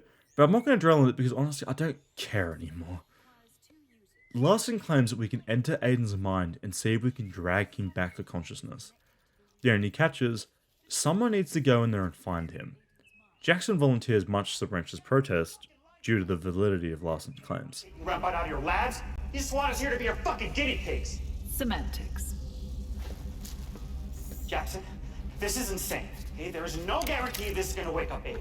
I say we grab him, we get the fuck out of here, and we'll find a better way. There isn't a better way. I have to do it. We literally don't know if this works. It's untested tech, all of that. It means I'm going in. For Aidan.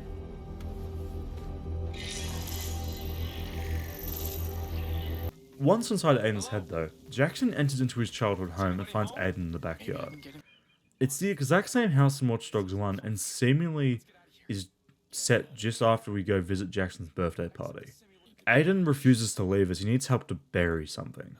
He asks for help from Jackson to find his hat and his coat, and we agree to help and we enter the house.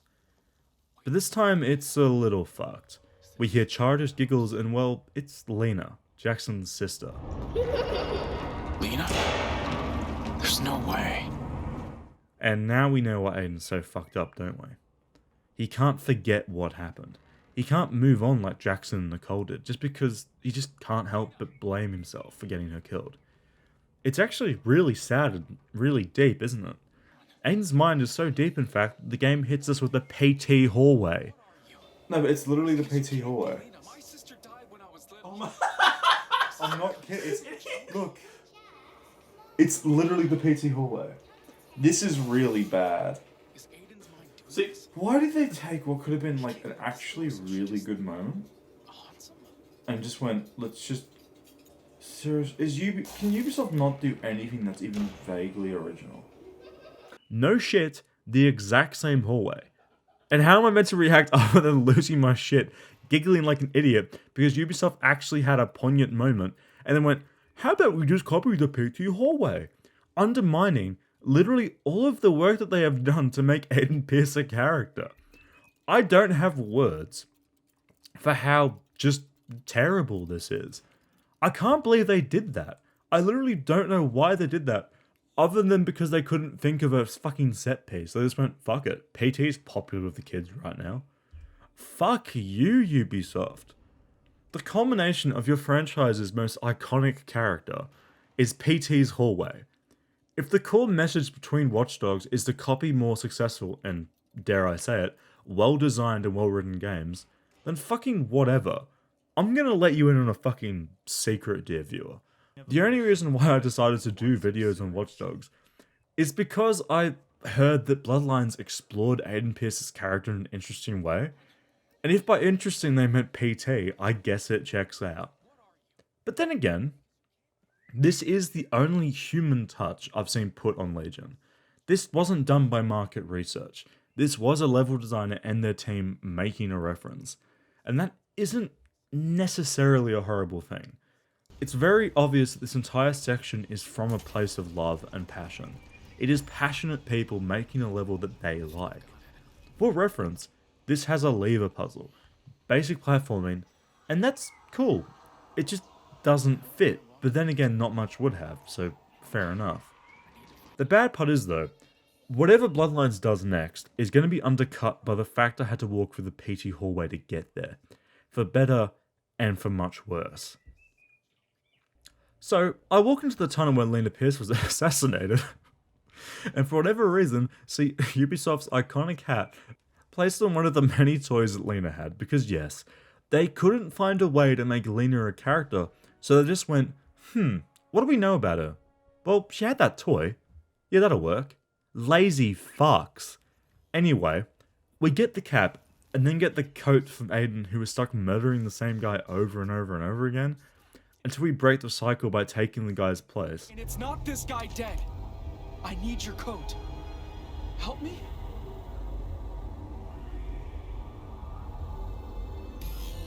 And then Aidan disappears, leaving a trash bag on the floor. So we then make our way back to Aidan, who reveals that he wants to die. He's sick of the cycles of violence or whatever, and finally wants to rest. I was Aidan Pierce. The Fox. For a long time. I have blood on my hands. Souls on my conscience that I can't ever set right. I'm tired. I'm ready to lay it all to rest. And of course, we talk him out of it, and make him instead bury the fox. So, once and for all, he throws away his stupid sci-fi dictator carrot and his stupid iconic cap. This should make me feel great, because in every game, I've had at least 5 gags where I make fun of that fucking hat and that dumb coat. But I feel nothing, because I'm still recovering from PT. But for real, if this is meant to be an emotional scene, where Aidan finally gets to recover from Lena's death, and from the years he spent inflicting violence on others, it doesn't work. It's literally a shortcut to change Aidan's character, and we're doing it with Sky Larson. Because yes, canonically, Jackson just went inside his uncle's mind and fucking deleted his anger management issues. And somehow we're meant to be okay with this. Whatever. Aidan wakes, and we move into the last mission of Watch Dogs. Aidan's out of action, Jackson doesn't do violence, but Wrench fucking does. Jackson just wants Wrench to walk away from Rampart and leave it in the past, but Wrench says no. Aidan even tries, but he says some stuff that I could have seen him saying way back in Watch Dogs 1. Well, I actually think he did say that in Watch Dogs 1. We find Rampart on a barge, kill some people and enter the cargo hold. But oh no! Rampart has a massive mech, because yes, this is literally the same boss fight as Nigel Cass in the base game. He even has weak points too. Mind you, there's no hacking puzzles, thank god. So in a very short, probably like 8-minute long fight, we destroy the mech, and then Wrench decides not to kill Rampart, but instead to hand him over to Nigel Cass. And apparently they have a really nice brainstorming lesson on how to be subpar boss fights. Amazing that. Watch Dogs ends with the novel but broadly accepted idea that maybe killing is wrong and we shouldn't do it. And I don't know, Ubisoft, that's a weird message to send when that obviously isn't the case for this game's world or characters. Because, you know, you play as Wrench and Aidan in the base game, and Aidan has your stupid coat and hat combo. Yeah. Watch Dogs basically ends with a whimper and a gratified sigh from me. Bloodlines is honestly okay. It might even be the best bit of Watch Dogs we got. It has gameplay that works, characters that are fun and enjoyable, and it does its goddamn best to make Aidan Pierce likeable. But it's also a DLC for the worst game I played this year, and I can't in good conscience recommend Bloodlines because of that. Normally there's some positive in these games I review and analyze. Even Clive Barker's Jericho had interesting visual design and gameplay. But Legions and Bloodlines, I don't know. It's not worth playing because it's simply so underwhelming. It's meant to be this epic battle to take back London from a PNC, but instead it just feels like a half-finished game. And as mentioned hundreds of times in this video, it's because of the Legion system. So much manpower and time went into making the system that they forgot about everything else. And it really shows in Bloodlines. By removing that system and focusing on characters and gameplay scenarios, they actually made a good experience for once. But it's riddled with Legion's mistakes. And that fucking sucks. Bloodlines feels like it was made by passionate game developers, not Ubisoft employees. It's probably the only experience from Ubisoft in the last few years that I can say has real heart put into it. But let's be honest here. Ubisoft doesn't make games anymore. They make cash cows designed from the get-go to sell content to customers. They make a toy box and they stuff it full of microtransactions. I can almost guarantee that when they pitched the Legion system, they pitched that you could buy operators. And lo and behold, you can buy operators. It becomes clearer year by fucking year that Ubisoft doesn't care about making games. They care about making money, and I am genuinely so sorry to all of the poor fucks that are stuck in this machine and can't get out. Just imagine being some aspiring game dev and you get stuck at Ubisoft. You're making games, but there's no innovation or change. It's just reskins. That's soul crushing. And I think we all know that it's going to keep happening till they get shut down or bought out by someone else. Or maybe, just maybe, the hundreds of sexual harassment lawsuits will bankrupt the company. And if the perfect ending to Watch Dogs isn't a large company being taken down with its small people, I don't know what is. And that's another game done. We can add it to the pile, but we aren't done yet. I'll see you next year for games far more cursed and far worse than this one. Legion was just the appetizer, for what I might as well call Season 2 of Suffering Through. Expect more analyses, more dumb jokes, and more side rants. But this time, featuring more obscure games from obscure developers. I want jank and I want passion. So if you like this one, please subscribe and thank you for sticking with it. It is a long one, I know. Trust me, I know. Suggest a game for the link in the description. Consider donating for the Ko-Fi link. And stay safe. Happy holidays everyone, I'll see you next year. In the meantime, I'll be over on Twitter watching the platform explode around me.